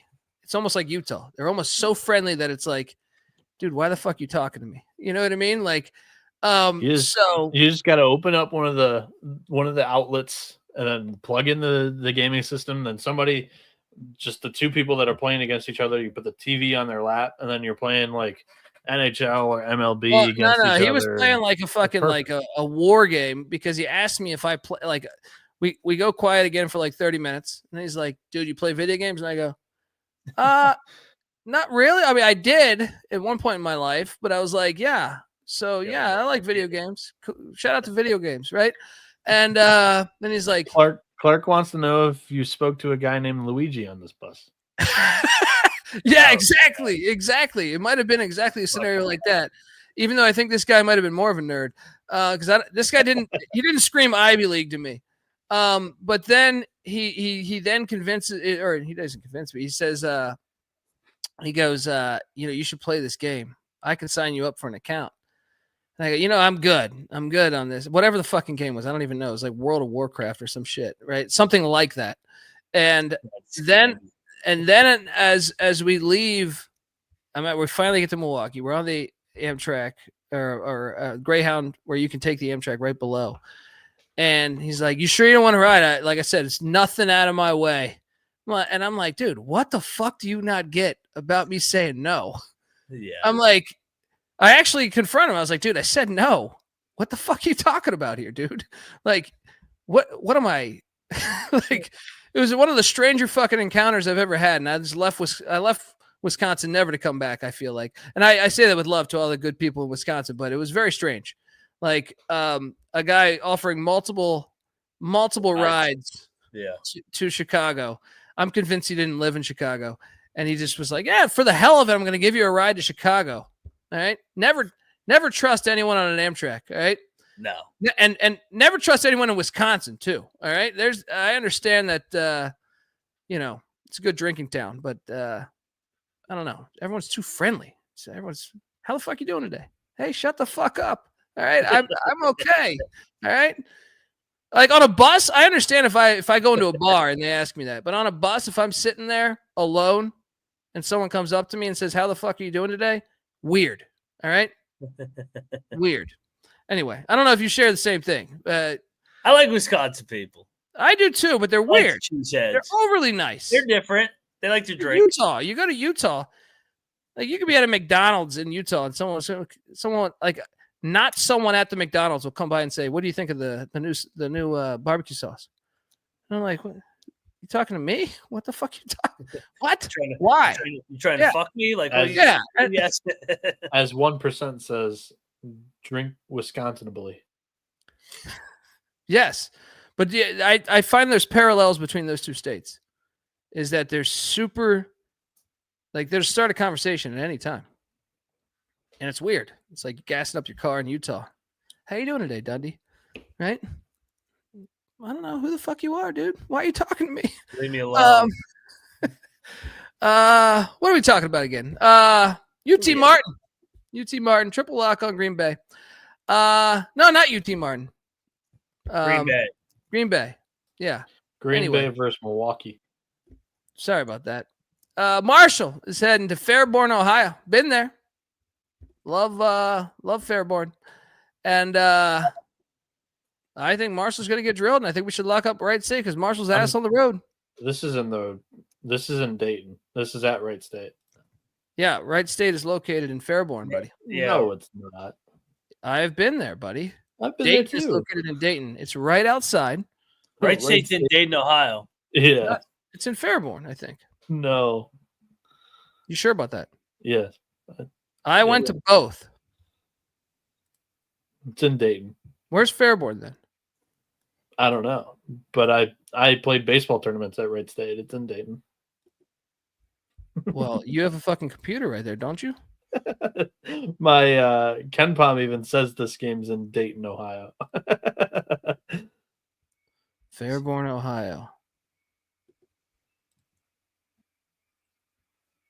Am I wrong on this? I think you're right. Yeah, you're wrong on this one. It's in Dayton. Wait, Fairborn is part of that though, right? I don't know. It's a suburb of Dayton and a part of the Dayton metropolitan area. Hello. I know what the fuck I'm talking about. I went to both. Like Dayton. I went to both. No, because Dayton is, I mean, both are Dayton, but I'm saying it's right there. It's like 2 miles outside of it. Yes. See? Clark's with me. I know what the fuck I'm talking about here. Shall we lock up Wright State? Yeah, I said Dayton. Yeah. I like Wright State at home, and I like the Fayette Marshall on the road. Yeah, I'll lock up Wright State with you. Let's go. Let's go. Double lock. And it is in Fairborn, Ohio. Let's go. Trying to come in here. Act like I haven't. Another butter center. Act like I haven't vomited on the streets of Fairborn. All right. Yeah, I mean that's a good spot.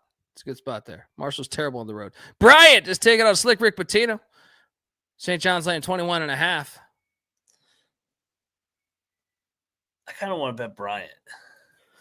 Not going to bet it, but I'll take Bryant.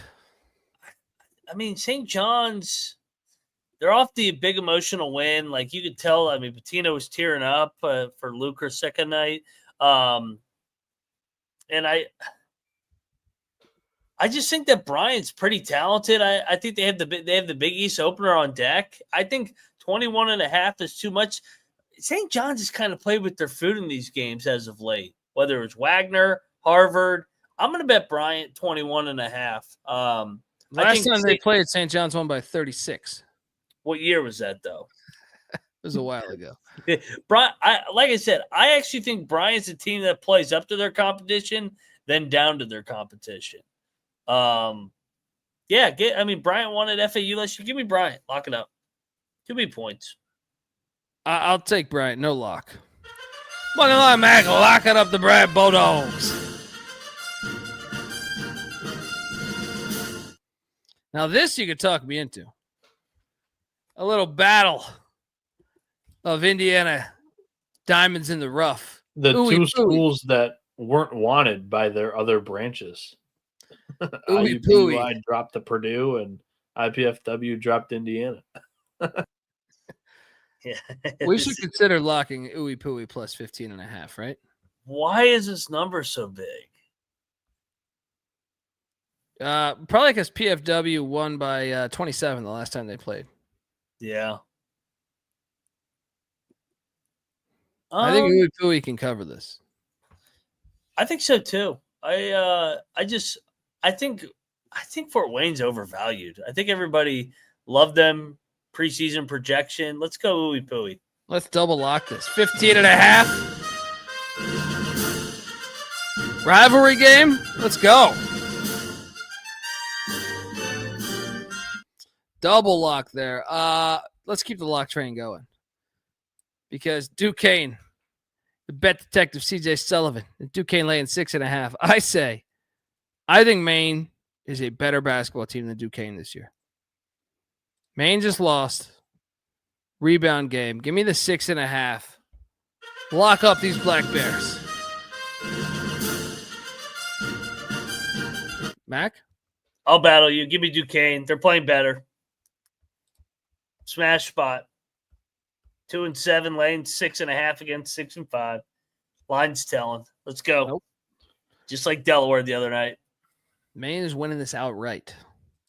Bieniek, what are you doing here?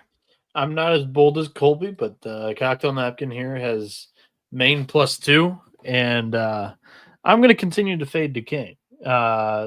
Just one win against Delaware, all of a sudden they're playing better. They did lose outright to St. Peter's on their own floor. This is the same basketball team. Maine off a blowout loss, Duquesne off a blowout win. I like the spot for the Cocaine Black Bears. That's what I'm saying, buddy. I've been impressed. Short of the last game, I've been impressed with Maine. So AJ Fourth Lopez, straight road game. That's a good point. For but who? Still, Maine. Second straight home game. Fourth straight road game for Maine.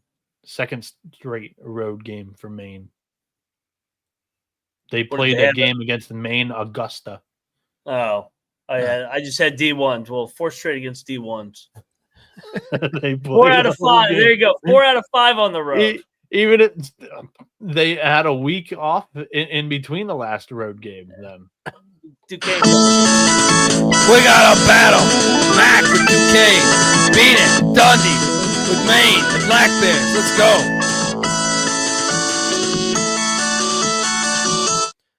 All right. Moving along. Woo! You know, I got a comment today because the great Steve Logan, legendary East Carolina football coach, he went viral talking about, his same quote from like the 90s went viral.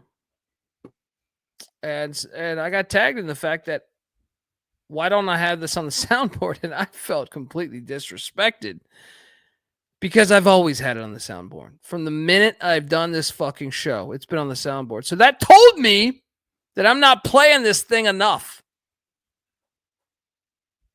Because when you're at East Carolina, you go for it every time. Or you don't coach at East Carolina, you don't come to East Carolina, you don't play at East Carolina with a weak heart. Write it. In the spirit of ECU, we believe every moment there was nothing that we couldn't do. We set out to defend God's name, and now we'll never be the same. Never be the same. 'Cause we believe. The sax. God damn it, that's a fucking heater. This is not in Colby. Cincinnati. This is I was just about to say, is this being played in Cincinnati? I got so excited about the goddamn pirate logo that looks so great. It's so original. You can't duplicate that anywhere besides this bullshit North Alabama lion that looks like Texas A&M Commerce or East Texas State or whatever the fuck they're calling themselves these days. The lion that everyone fucking uses, boring ass lions. Just on that, I understand North Alabama's in a fun little story occasionally. ECU -7. Come on, you're going into G Vegas. You're not going to know how to handle your alcohol. I can't believe that Colby's just going to come out here and call out Rob Donaldson's YouTube logo like that. Exactly. That's part of my point. It does look like his. Part of my point. I'm not shitting on Rob. I'm saying they stole it from you, clearly, Rob. Yeah. ECU's the play. Load up. Look at that fire-ass logo. What are you doing here? Do you want to battle here? I'm not betting on ECU. Yeah. I'll lock up North Alabama. They're live in this game. I think they're going to win outright. I think they have better players, and they got the better coach. Moneyline Mac, lock it up North Alabama. He's dazed and confused, clearly. I bet them against South Carolina. I couldn't bet them after that. Couldn't bet them. Heart's too involved. And that's another gambling lesson. All right. Heart's too involved. I think you can find it here on this book somewhere. Let me see about this. Yeah, heart's too involved. So there you go. You know North Alabama's the right side deep down. Nope. You don't like laying 7 with fucking Schwartz. I know you. Not with that logo. All right, next up, UTEP is heading to Louisville, Kentucky. Take on these Cardinal. Man, UTEP's getting 15.5. I will take I'll take the Miners plus 15.5. What are you doing here? So this is a sandwich spot. They're coming off Duke and they have Kentucky on deck like this. We should bet UTEP. Let's do it. I like Golden. I like this team. They're chippy. They're going to play hard. I think if they can make some shots, they can stay in this. Yeah, let's go UTEP. Double lock on these Miners. Tank. Tank. All right, next up, Eastern Kentucky. It's heading to Pittsburgh, Pennsylvania to take on these Pitt Panthers. Pitt's laying 18.5. Who the fuck are you to be laying that number? Give me Eastern Kentucky at the points. It was a fucking what? Eastern Kentucky covers against all these lines. I feel like whenever they're catching 20, they're good enough to cover all these. Give me the points and the Colonels. Do I even need to ask you? I'm taking the points, but Pitt hasn't played a home game in like a month, so this could be that fucking fairy cover where they're up like 6 the whole game and they go on a 14-0 run the last 4 minutes. I'm not betting EKU. They play too chaotic a pace where Pitt could go on a BS 14-0 run, but I do agree. I think EKU's the right side. Next up, Fair Dick is heading to Villanova. Take on these Wildcats.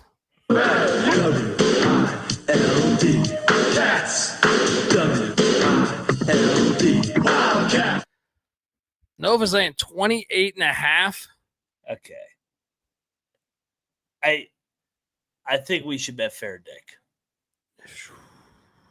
I mean, 2 weeks ago, Villanova was dead. Everybody wrote them off. Now everybody's like, oh, Villanova, sleeper NCAA tournament team. They've been playing really well, but they got the Big East opener on deck. They got Fair Dick coming in here. Feels like a 17-point win for Villanova. Can I just explain that Fair Dick lost by what is it here? 41 to Miami. Lost by 26 only to Creighton.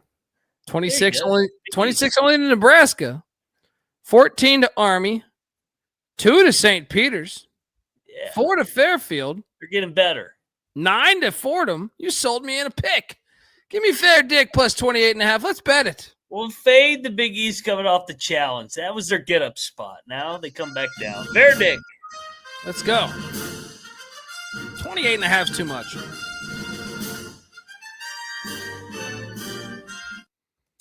All right, moving forward. NJIT is heading to Dover, Delaware. With Delaware State's laying 4.5. May I make a recommendation? I think NJIT's live. I think plus 160 could cash for us. And if I had to break this game down, Cannabis Capper, I would like to tell the folks out there, the good folks, that Colby Clark wants you to read off the number on the screen. 1-800-PICK-DUNDEE. We got there's a lot of reasons why we should not take NJIT. But the big one to me on why we should is that they shoot the free throw really well. They're 34th in the nation at the free throw line. Delaware State's 208th.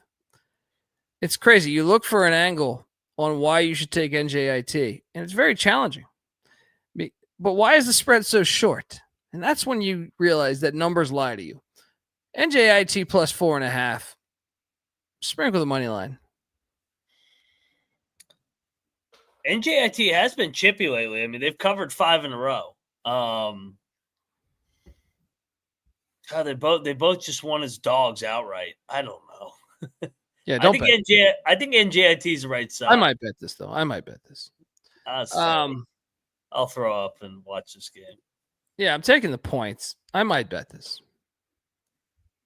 Always loved Highlander, the first one. Arkansas Pine Bluffs heading to ULM. ULM's laying 10.5. I have a rule: you should never, ever lay 10.5 with ULM. I don't care. Football, basketball, tennis. It doesn't make a fucking difference. Give me Pine Bluff. Put out an APB on my Golden Lions plus 10.5. What are you doing here, Mac? Lock Monroe. This is the insane. Third straight home game. They've lost the first 2. Pine Bluff just won their Super Bowl. They won a home game. And now they're hitting the road. Yeah, Monroe all day. You're a maniac. You're a Let's maniac. go, Monroe. Vanilla Mac locked it up. Monroe minus 10.5 at the faint Ewing. Monroe by 20.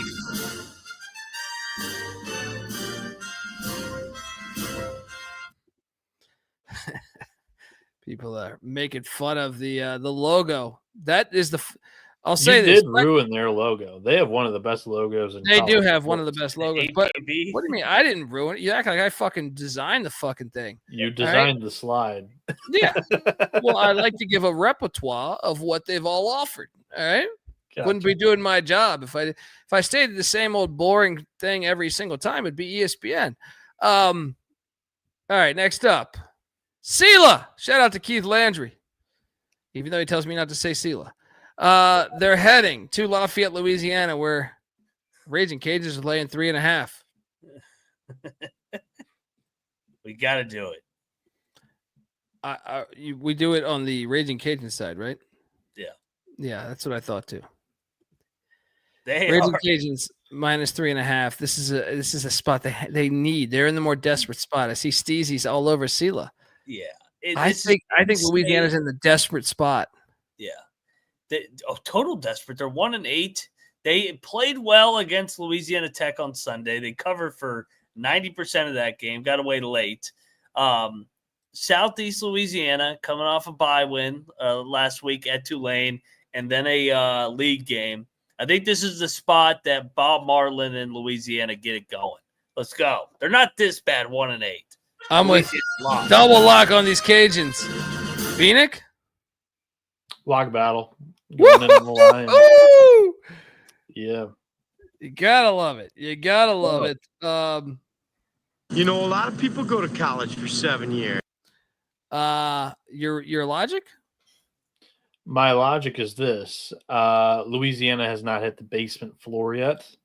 Let them do that.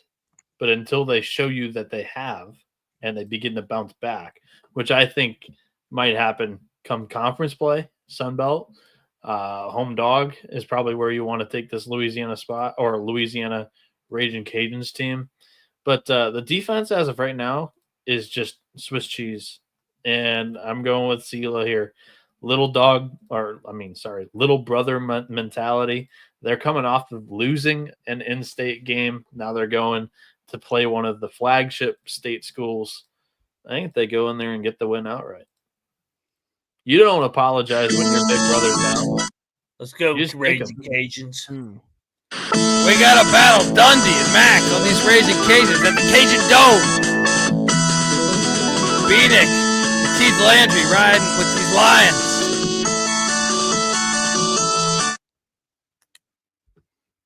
I like it. Next up, North Dakota's heading into Orem, Utah, where everyone's too fucking nice.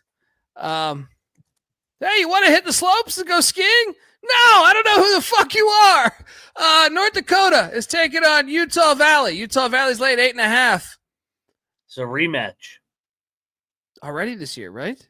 Yeah. North Dakota won the game up north as a 6-point dog. I think Utah Valley's going to smack them. Revenge angle here. Utah Valley's lost, 4 in a row since that game? I like Utah Valley a lot here. I think the number's telling. You convinced me, but I'm not locking this. Are you fucking crazy? Oh, yeah. They're going up to that Utah. Those Utah teams are great at home. Yeah, Utah I will Valley. say the altitude, and they do pack that little gymnasium there. Yeah, Utah Valley big. Well, Manila Mag, lock it up, Valley. Utah Valley returning from a 2-game road stint, too, from JMU and Stanford. Shout out to Ruiz7 here. Hey, boys, love the content. Was just wondering your guys' opinion if I should place a large wager on Tennessee now while I can. Tennessee basketball we're talking here? I'm assuming that's basketball? Yeah. Don't bet football. Yeah. I was about to say, we're not. My advice would be you've probably already missed the boat on Tennessee futures market wise. They're ranked number 1 in the country right now. What I would do is wait for the NCAA tournament draw. And if you like it, then play it because it's not going to move too much further. get too much shorter is what I should say. Every I year, will walk to Tennessee if Tennessee wins the national championship. Okay. They ain't beating Ohio State. They're going to get fucked up by Ohio No. I think he's talking basketball. Oh. I would think he's talking basketball. I will walk to Texas if they win a basketball. What the fuck are we talking about here? My thought process would be most seasons, the favorite without the bracket draw being shown usually sits around 10-1, as short as 7-1. When the bracket draw gets announced, you'll get it at like 4-1, but I'd much rather see the draw they have to play rather than bet it with a blind bracket. I understand they're number one right now, and I think Rick Barnes has been good for Tennessee basketball, but he's got to win more in March for me to buy in. Like, I don't know. Like, I don't have them as a serious contender yet. Mac, do you?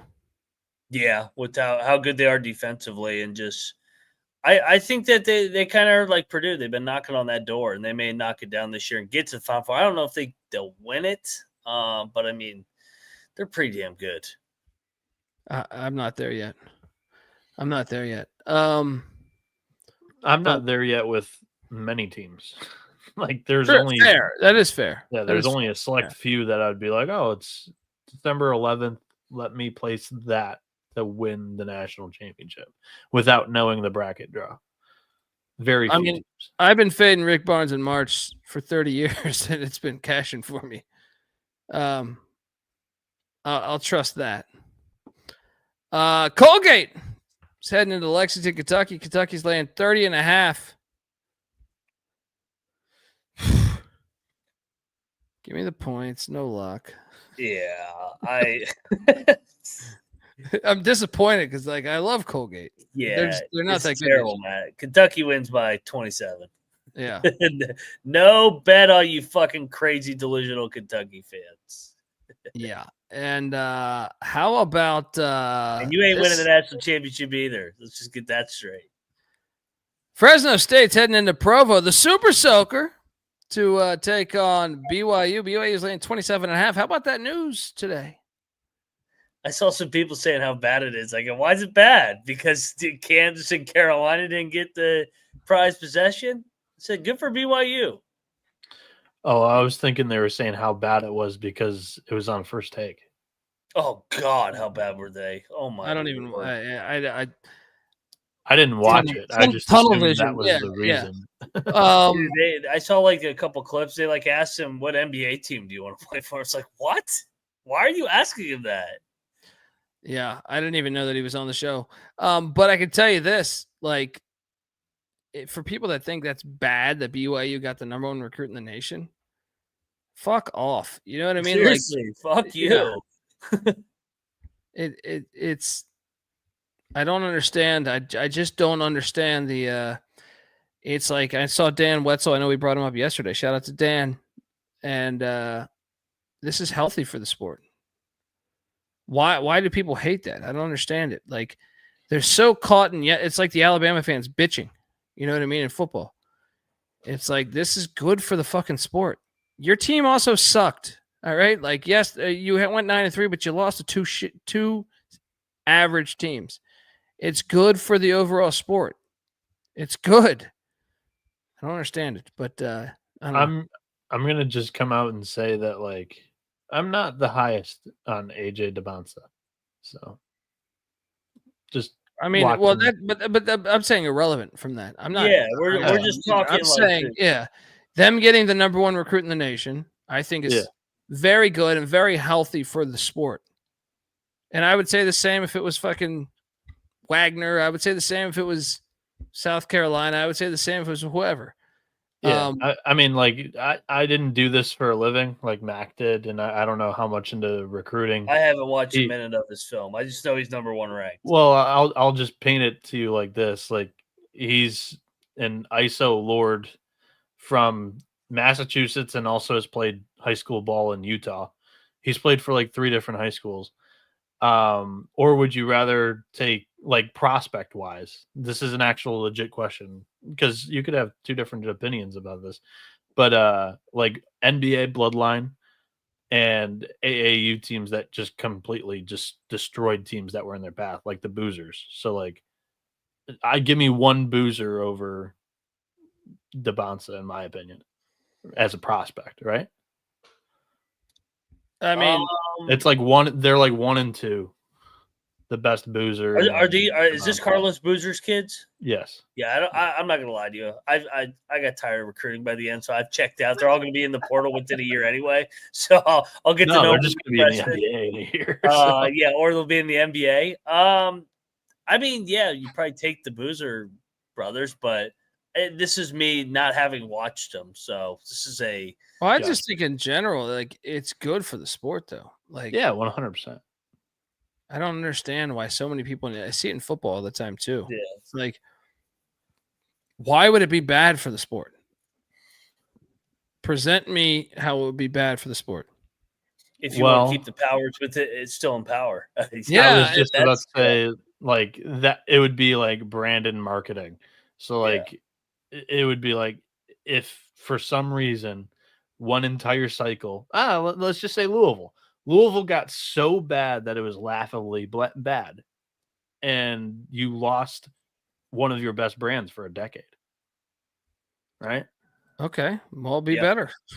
Well, I know, but you know I'm what just I saying mean? like, that would be the bad part about it. But yeah, I think it's good for the sport.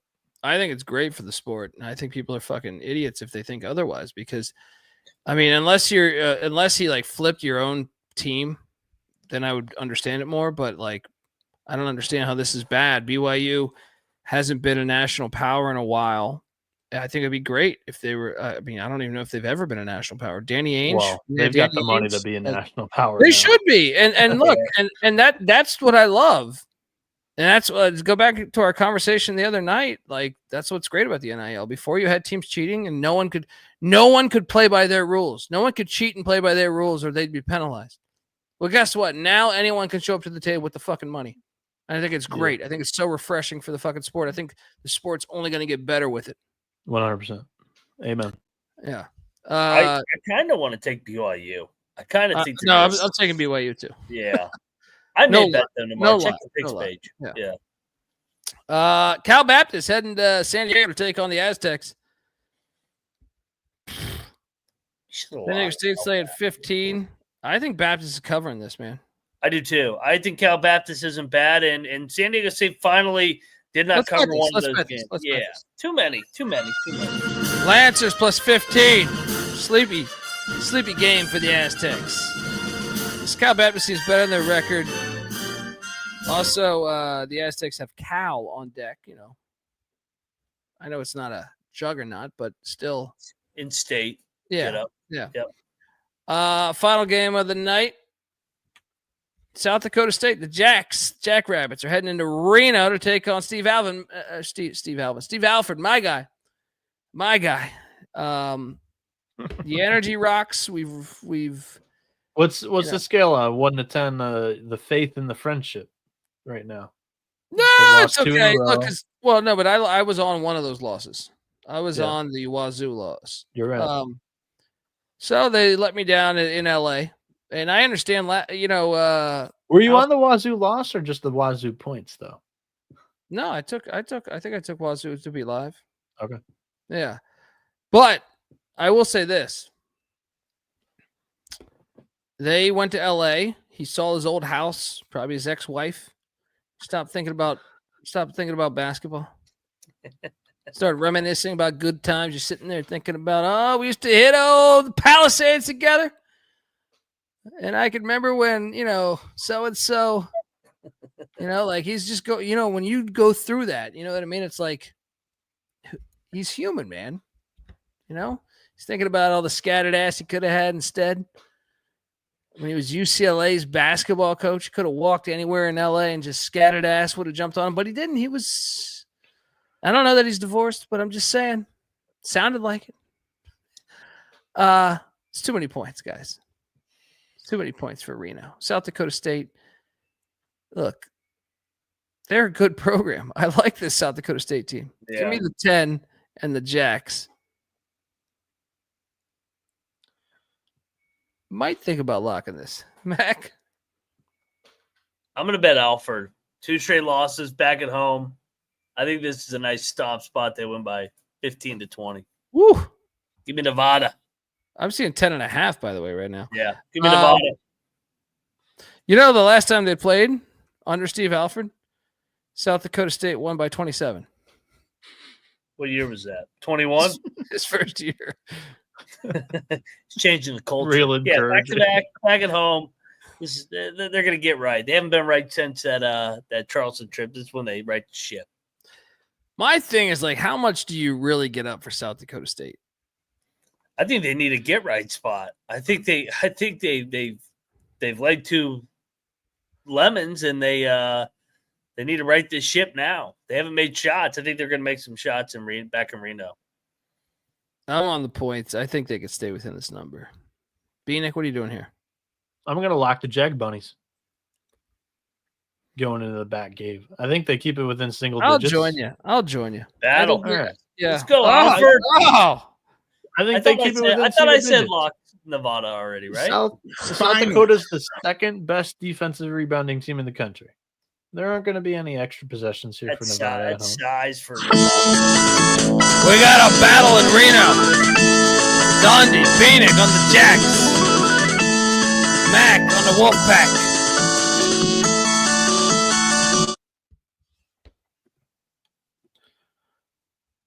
I think that's the game I want to watch most. That's what I think. Mountain West Network. Yep. Get the app. It's free to download, just like SGPN. Top 3 plays of the night. Ugh. Why does the screen look weird right now? Okay, there we go. Yeah. That's one of our layouts that we use. My top 3 plays of the night will be the Long Island fucking Sharks. I'm also I was gonna have Green Bay as one, but you bastards all locked it up with me. Makes me paranoid. All right, makes me very fucking paranoid. So I will then take Louisiana, the Raging Cajuns, as one. I will also take IUPUI plus the points.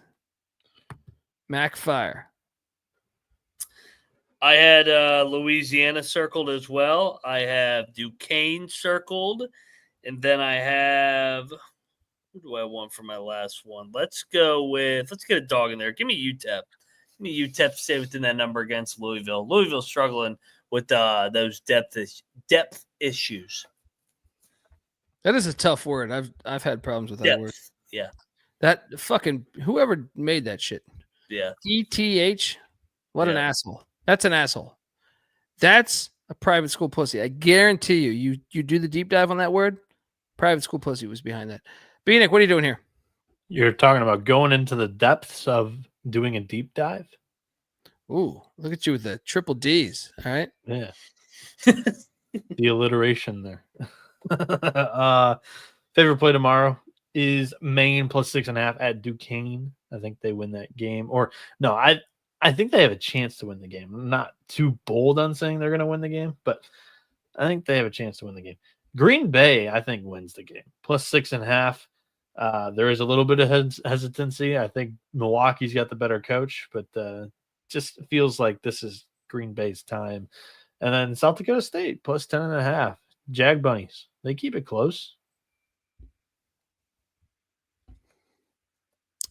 I mean, I kind of like all those plays. Well, not Max because I battled him on one, but I like the others. But folks, that's our show. We're still not at 15K. I thought we'd be there by the end. I tried to do as long as a show as I possibly could with 21 games. I thought we'd be at 15K. Turns out we are not. Please retweet. Put on. If you have a Facebook account, why are you not putting it on your Facebook account? Please. What do I got to do? Get on over there. If you got a Facebook account, share that thing in the college basketball feed. I'll be honest. If you want the truth, I will put our shit on Facebook groups. they kick me out because they realize that I'm the host. It's very annoying.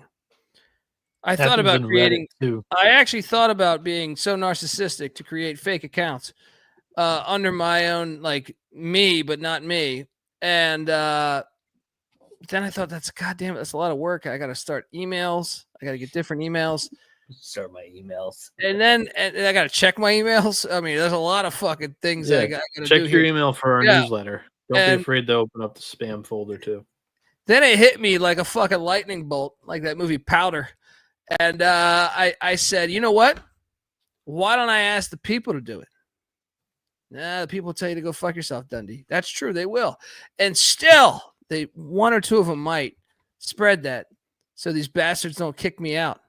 I don't understand why you kick me out. I'm sharing a good product. Sharing content.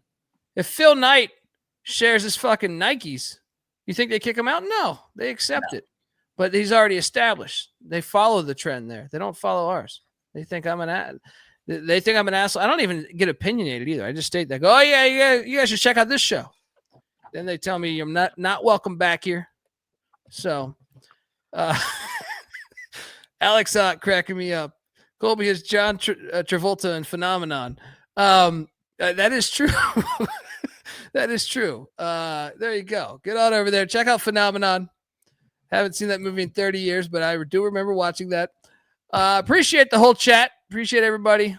And I'm gonna destroy a couple of these clowns on these lock battles. See you tomorrow night. And give Noah Bieniek a follow on Twitter at NoahB77_. Moneyline Max on Twitter at Moneyline_Mac. I'm on Twitter at the Colby D. The College Basketball Experience is on Twitter at TCE on SGPN. Once again, YouTube.com/the College Experience. Maniac forever and always. Yeah, can we play that video on the way out? Or if not, I'll have to. No, I don't have it loaded. It'll take forever. I'll figure something else out for the good people. But anyway, folks, appreciate you tuning in. And let it ride. Let's go. This is the College Basketball Experience. You need to start thinking about yours. And we out of here.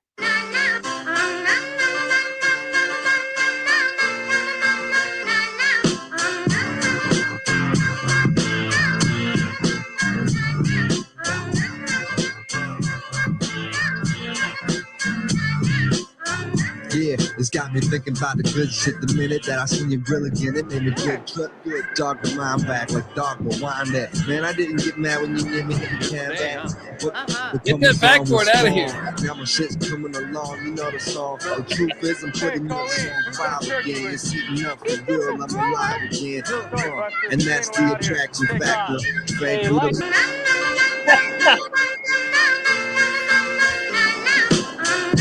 You don't look so hot to me. Oh, yeah? Catch this. Yeah, on it.